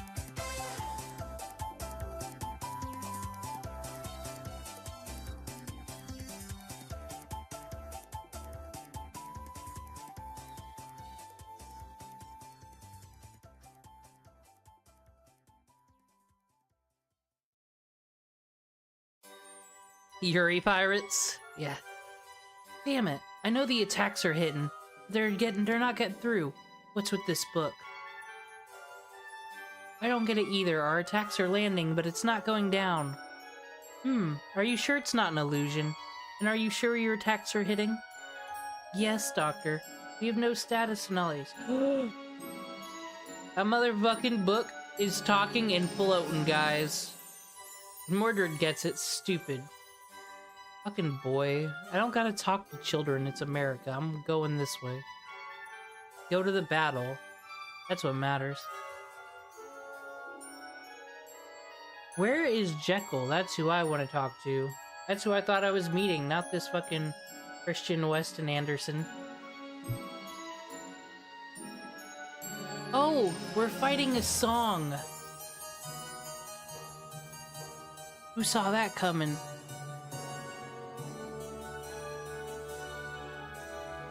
Oh, she can make sea stars. That's more than Maid Alter can do. Actually, that's pretty cool. That's pretty cool. We'll have her go last then. Makes sense.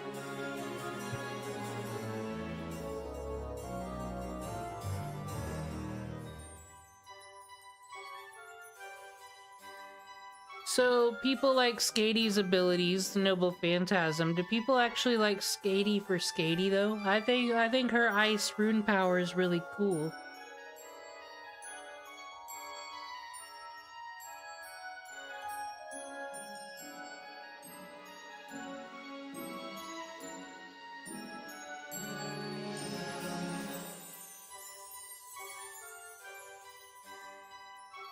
Like, boom, that was just a whole bunch of beautiful assault on my eyeballs. It was amazing. Aw, don't poison yourself, Elizabeth Bathory. You're better than that. You don't gotta, things don't gotta be like that.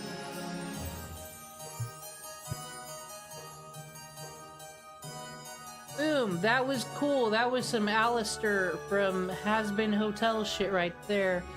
Don't get those runes tattooed. They're offensive to some Vivzy Pop hater somewhere. I still can't believe the guy made a fucking basically a rant on a user video about Little Karibo, and he pulled the, you know what happens when a creator is too much of a social justice warrior?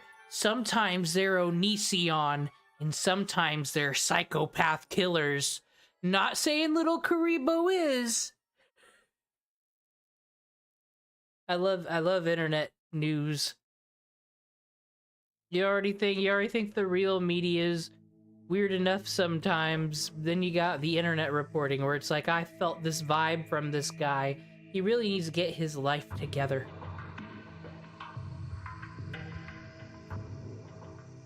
Skaha, I like Skaha's assassin the bestest. But here she's just queen. And that's fine, that's what we're going for. This is London. Only queens allowed. And Bonnie. Who deserves to be saved from the apocalypse? Oh, I'm dumb. It's fine. She's got this seven dwarves with her or something. I love her. You know what? Our girl's got this. She's gonna save us.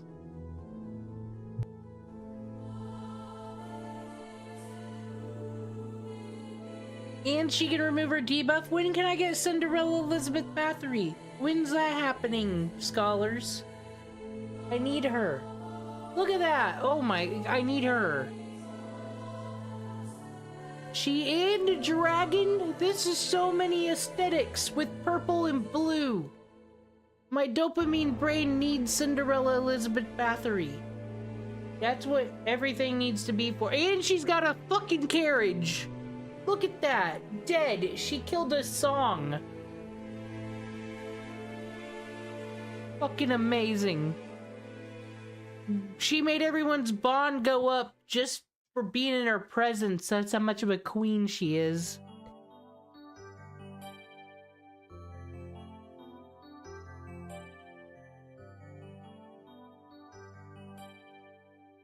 I need her. I don't need you, Anderson. Fucking crystal book. Can't even close it. How is that gonna save space when you put it on the bookcase? Idiot. You wanna act like you know shit about books. You don't even know how to close them properly. We don't use feathers anymore. We invented the pin. Take that, child. And you wear glasses. I bet your peers make fun of you. That's what the poisonous gas did to me in London. It made me start bullying children. Ritska is gone and Leafy is here. This is what you've done with your trickery.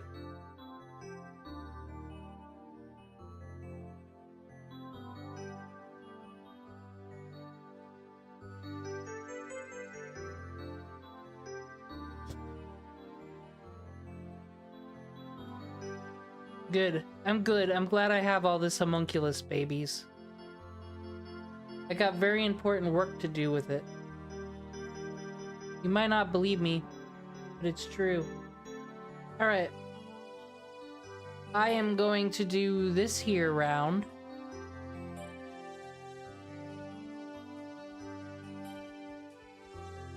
Yeah, this will be the last go about, and then I'll wind down. I've been streaming for 3 hours and 30 minutes, but I'll finish the Singularity my next stream. We need to get through all the, we need to get to the Lost Belts. Then we can start taking this plot seriously. We need a Grail War. These are just tea parties for the insane.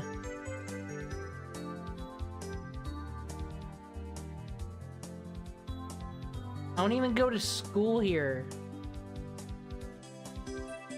We're out of teapots. So I guess it's no longer a tea party. But that's fine. We can't really have fun until all the children are out anyway. Like, I know Mordred gets wild at the bar. But even though Christian Weston Anderson's an asshole, you don't do that in front of children.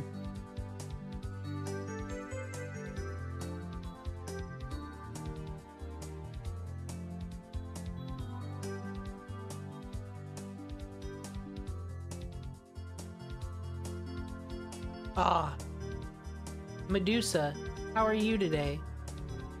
I'm sorry that you've ugly portrait art here on your card, but at least we got you in your drip. It's fine. Ah. Let's be real. Fuck this story, who cares? Screw whatever stars they are, whatever the worth is. It's about the dopamine to your brain when you get to watch all the animations go. It's so fluid, it's so nice. There's that crazy epilepsy sword.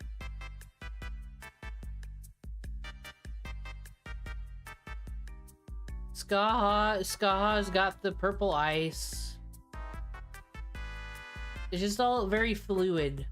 And even if they're a welfare servant, even if they're a 5-star, they put so much effort into all their animations just so our brain can go, oh my gosh, oh.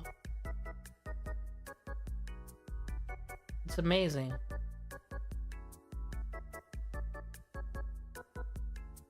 Proto Homunculus is gonna come up in here. Act like we care.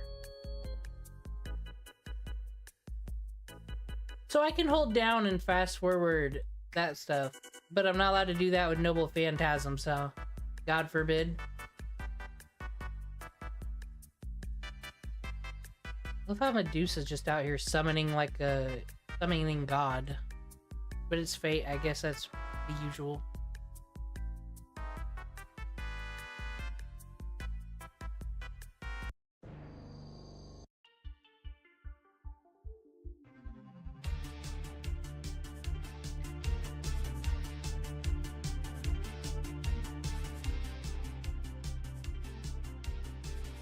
Ah, making friends.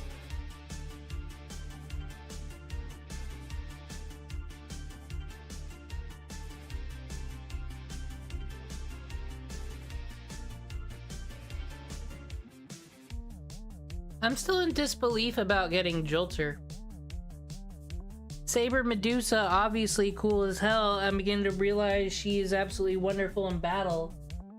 But damn, how do I... it is just luck. And I spent money.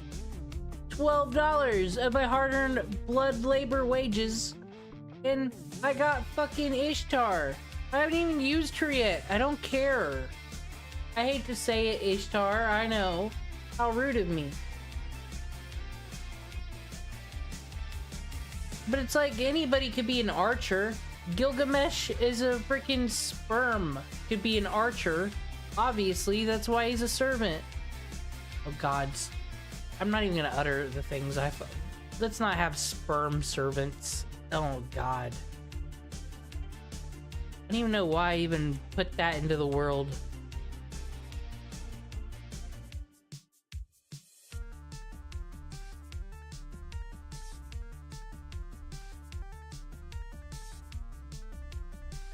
Rolling on to the battlefield. Yeah, when you see this crew coming down the street, when you see this crew, this riffraff should just flee.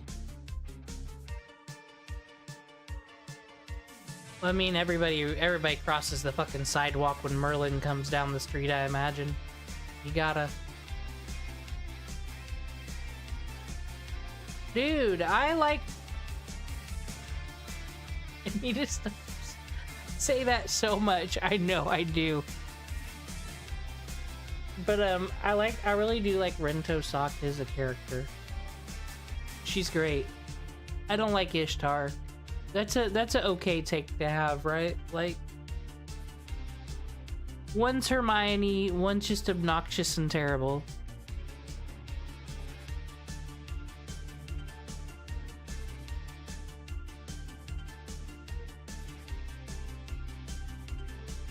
Oh, look at that. One shot that homunculus fuck.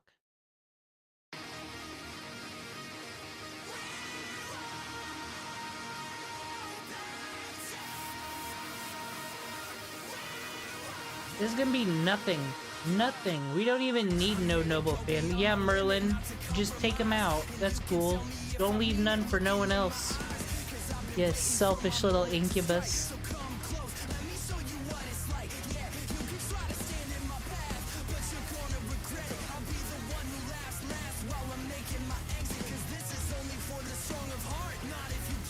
Your eyes are completely different. We don't know whose child Mordred really is.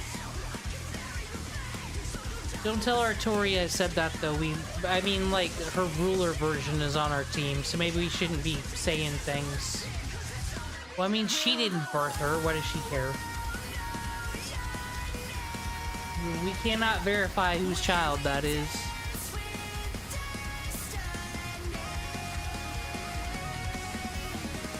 Now, I like Ryder Ishtar, but it's as shallow as I really like her jacket. Okay, you know what?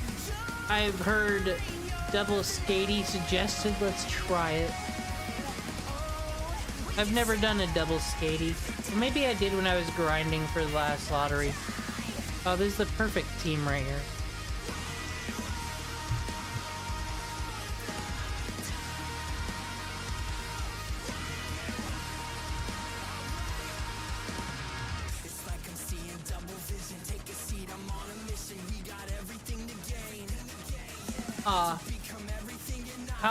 How new?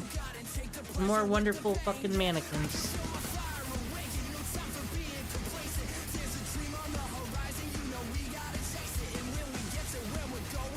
Jalter Day.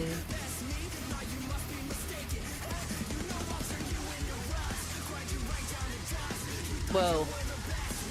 I don't like these things. The Automa, they have them a lot is random, but like that smack just seems hard. I don't like it. Makes me uncomfortable as a female gamer. I need to write a think piece about how this gacha is very, very offensive to me. I do wanna do one, like, I do kinda wanna do that. Not even joking, just to see how far I can take the joke. Like, how offended can I be using all the knowledge I can of people who write things like that?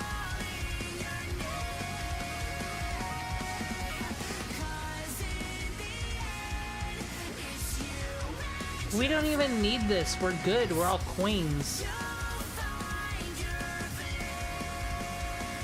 We're just having victory laps all down the streets of London.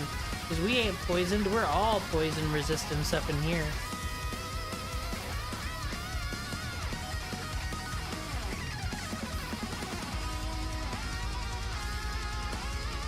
We are the poison, some would say.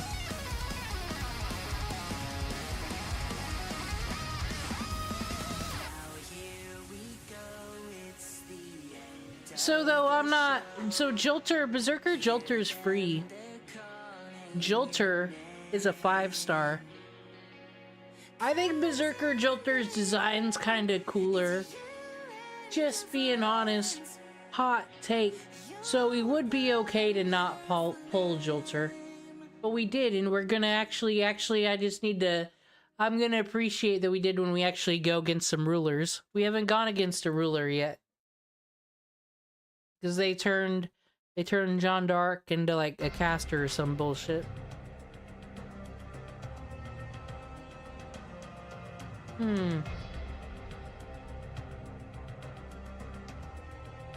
Who bring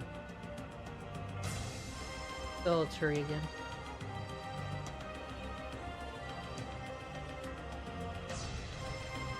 I don't know about this team.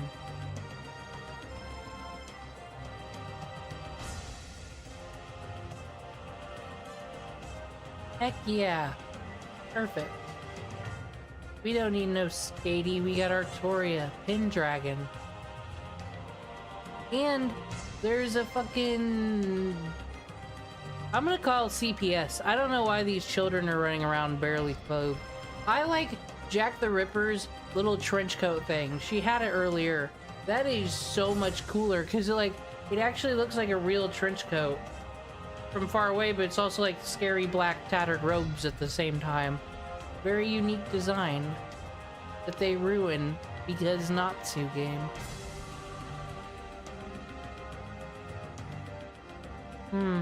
We didn't bring a caster. How unfortunate. What a mistake.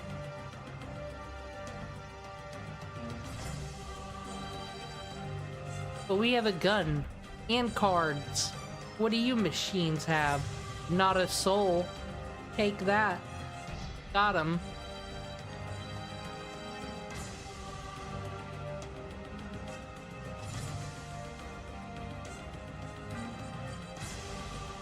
That I would love just one of the plots to have one of these random Fate Grand Order servants in it, like the rulers and the thrones of heroes all get assembled. You have John, Amakusa, and then fucking Artoria Pendragon rolls in and they ask her, is it because of you being King of Camelot? And it's like, no, because I am a casino bunny. Perfect. Oh, John Dark. I mean, Jack the Ripper, and we didn't bring a caster. Still unfortunate, but I believe in us.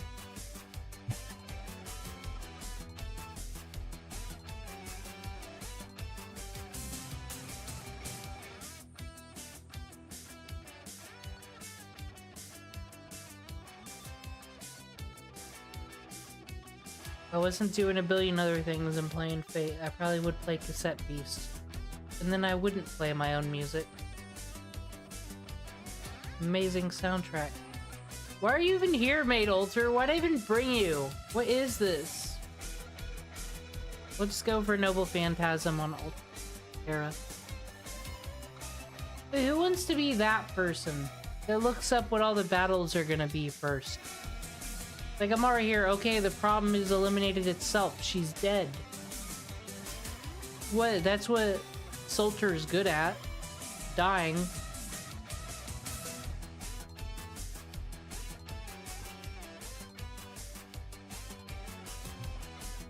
It's okay, we got this. Not a problem. No more. And I forgot I can paralyze people because I am a Breaker Gorgon.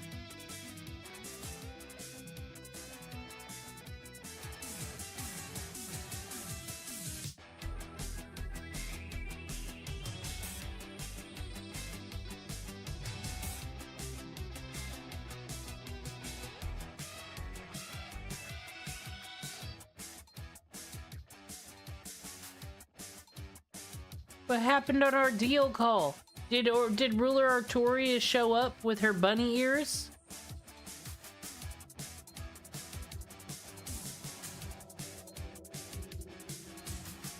Well, I'm glad we have our #1 ruler for when we get there. She probably has ranks ups and things are gonna happen. Has a 3rd skill, I don't even know what it's gonna be. I'm sure it'll be amazing. Oh, well, here.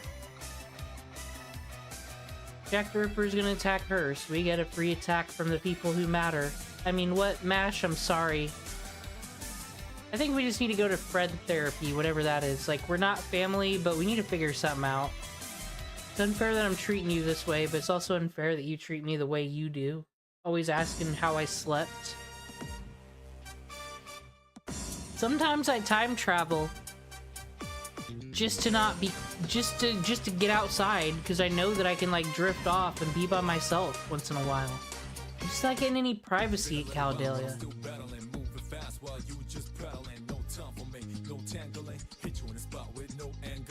Like, I'm not getting any younger. I kind of want to live my life. I can save the world and do all that, but can I have some time? Jack doesn't have anyone telling her what to do. She wishes she did, but she's a fool. She doesn't know how great it is just to grind for sea stars.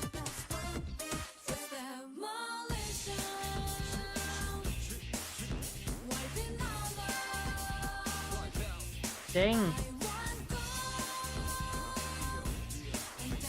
Well, we're not gonna waste our Noble Phantasm on this. She's gotta go down. We got this. Sure, this wasn't the most efficient battle here, but look, it's gonna be so cool in the third round. We're gonna do so much rule of cool. Oh, dude, I remember when there was a writer in our team, and now there's not. But it's just Hohenheim. Who cares? What are we gonna do? Lose to a nobody? I don't like these cards. Fix them. Thank you, Katy Perry Lion. Yeah, I just need an arts in here. Wonderful.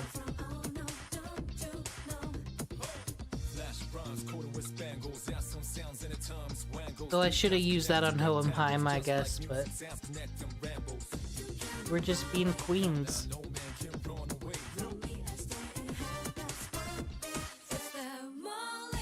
She hits everybody anyways. Those are some big tits. And then we got the Lisa Frank dagger.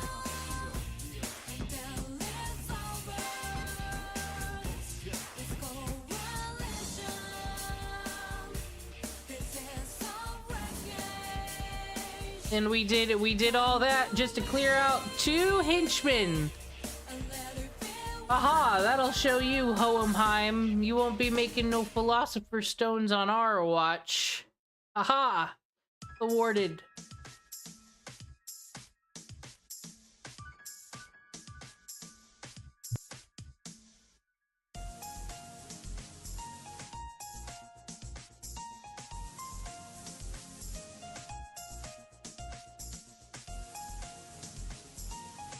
That was so much simpler before it turned into a Camelot. I like that one better. Faster.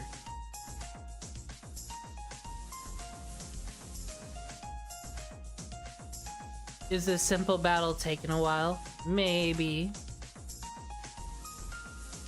But it's because we have so many fucking champions here using quick cards. We'll get them next turn with all these stars.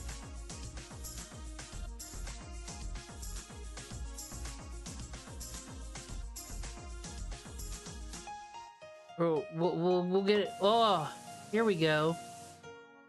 Now we'll get them.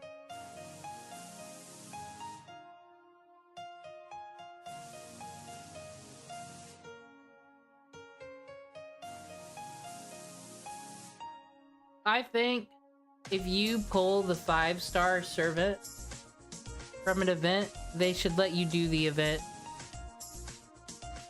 They should just make a whole plot line of you're seeing the future, but they don't explain anything to you. They don't give you context, so of course you don't know what's going on. It's just you saw a glimpse of the future. You did an event in the future. It's like, how in universe am I supposed to explain Saber Medusa to the other servant? She shouldn't exist yet, right? Yet she's here anyway. Makes no sense in the world of Fate Grand Order. How are you still alive, you motherfucker? Fuck your alchemy and fuck your Flintstone vitamins. Go suffocate on them. Nothing. It's fine. Hohenheim, I didn't mean it. That was very toxic of me. Hey, yay.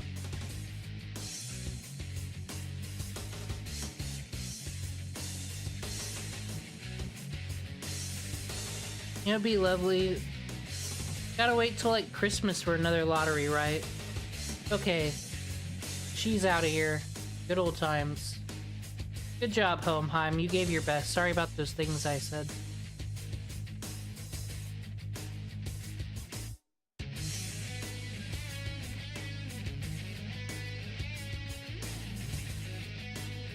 Take it back. Yeah.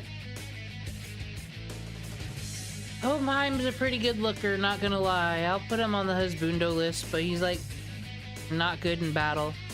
Alright. First things first.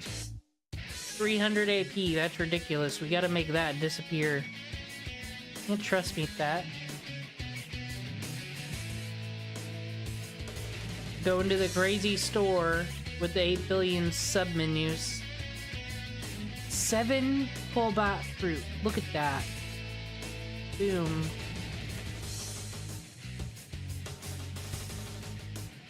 Yeah, well, I can't even play the events on my personal account because I haven't done that Lost Belt yet. I'm trying to get through it, but I also want to play this one. Had to make sure to get it done today for Jalter.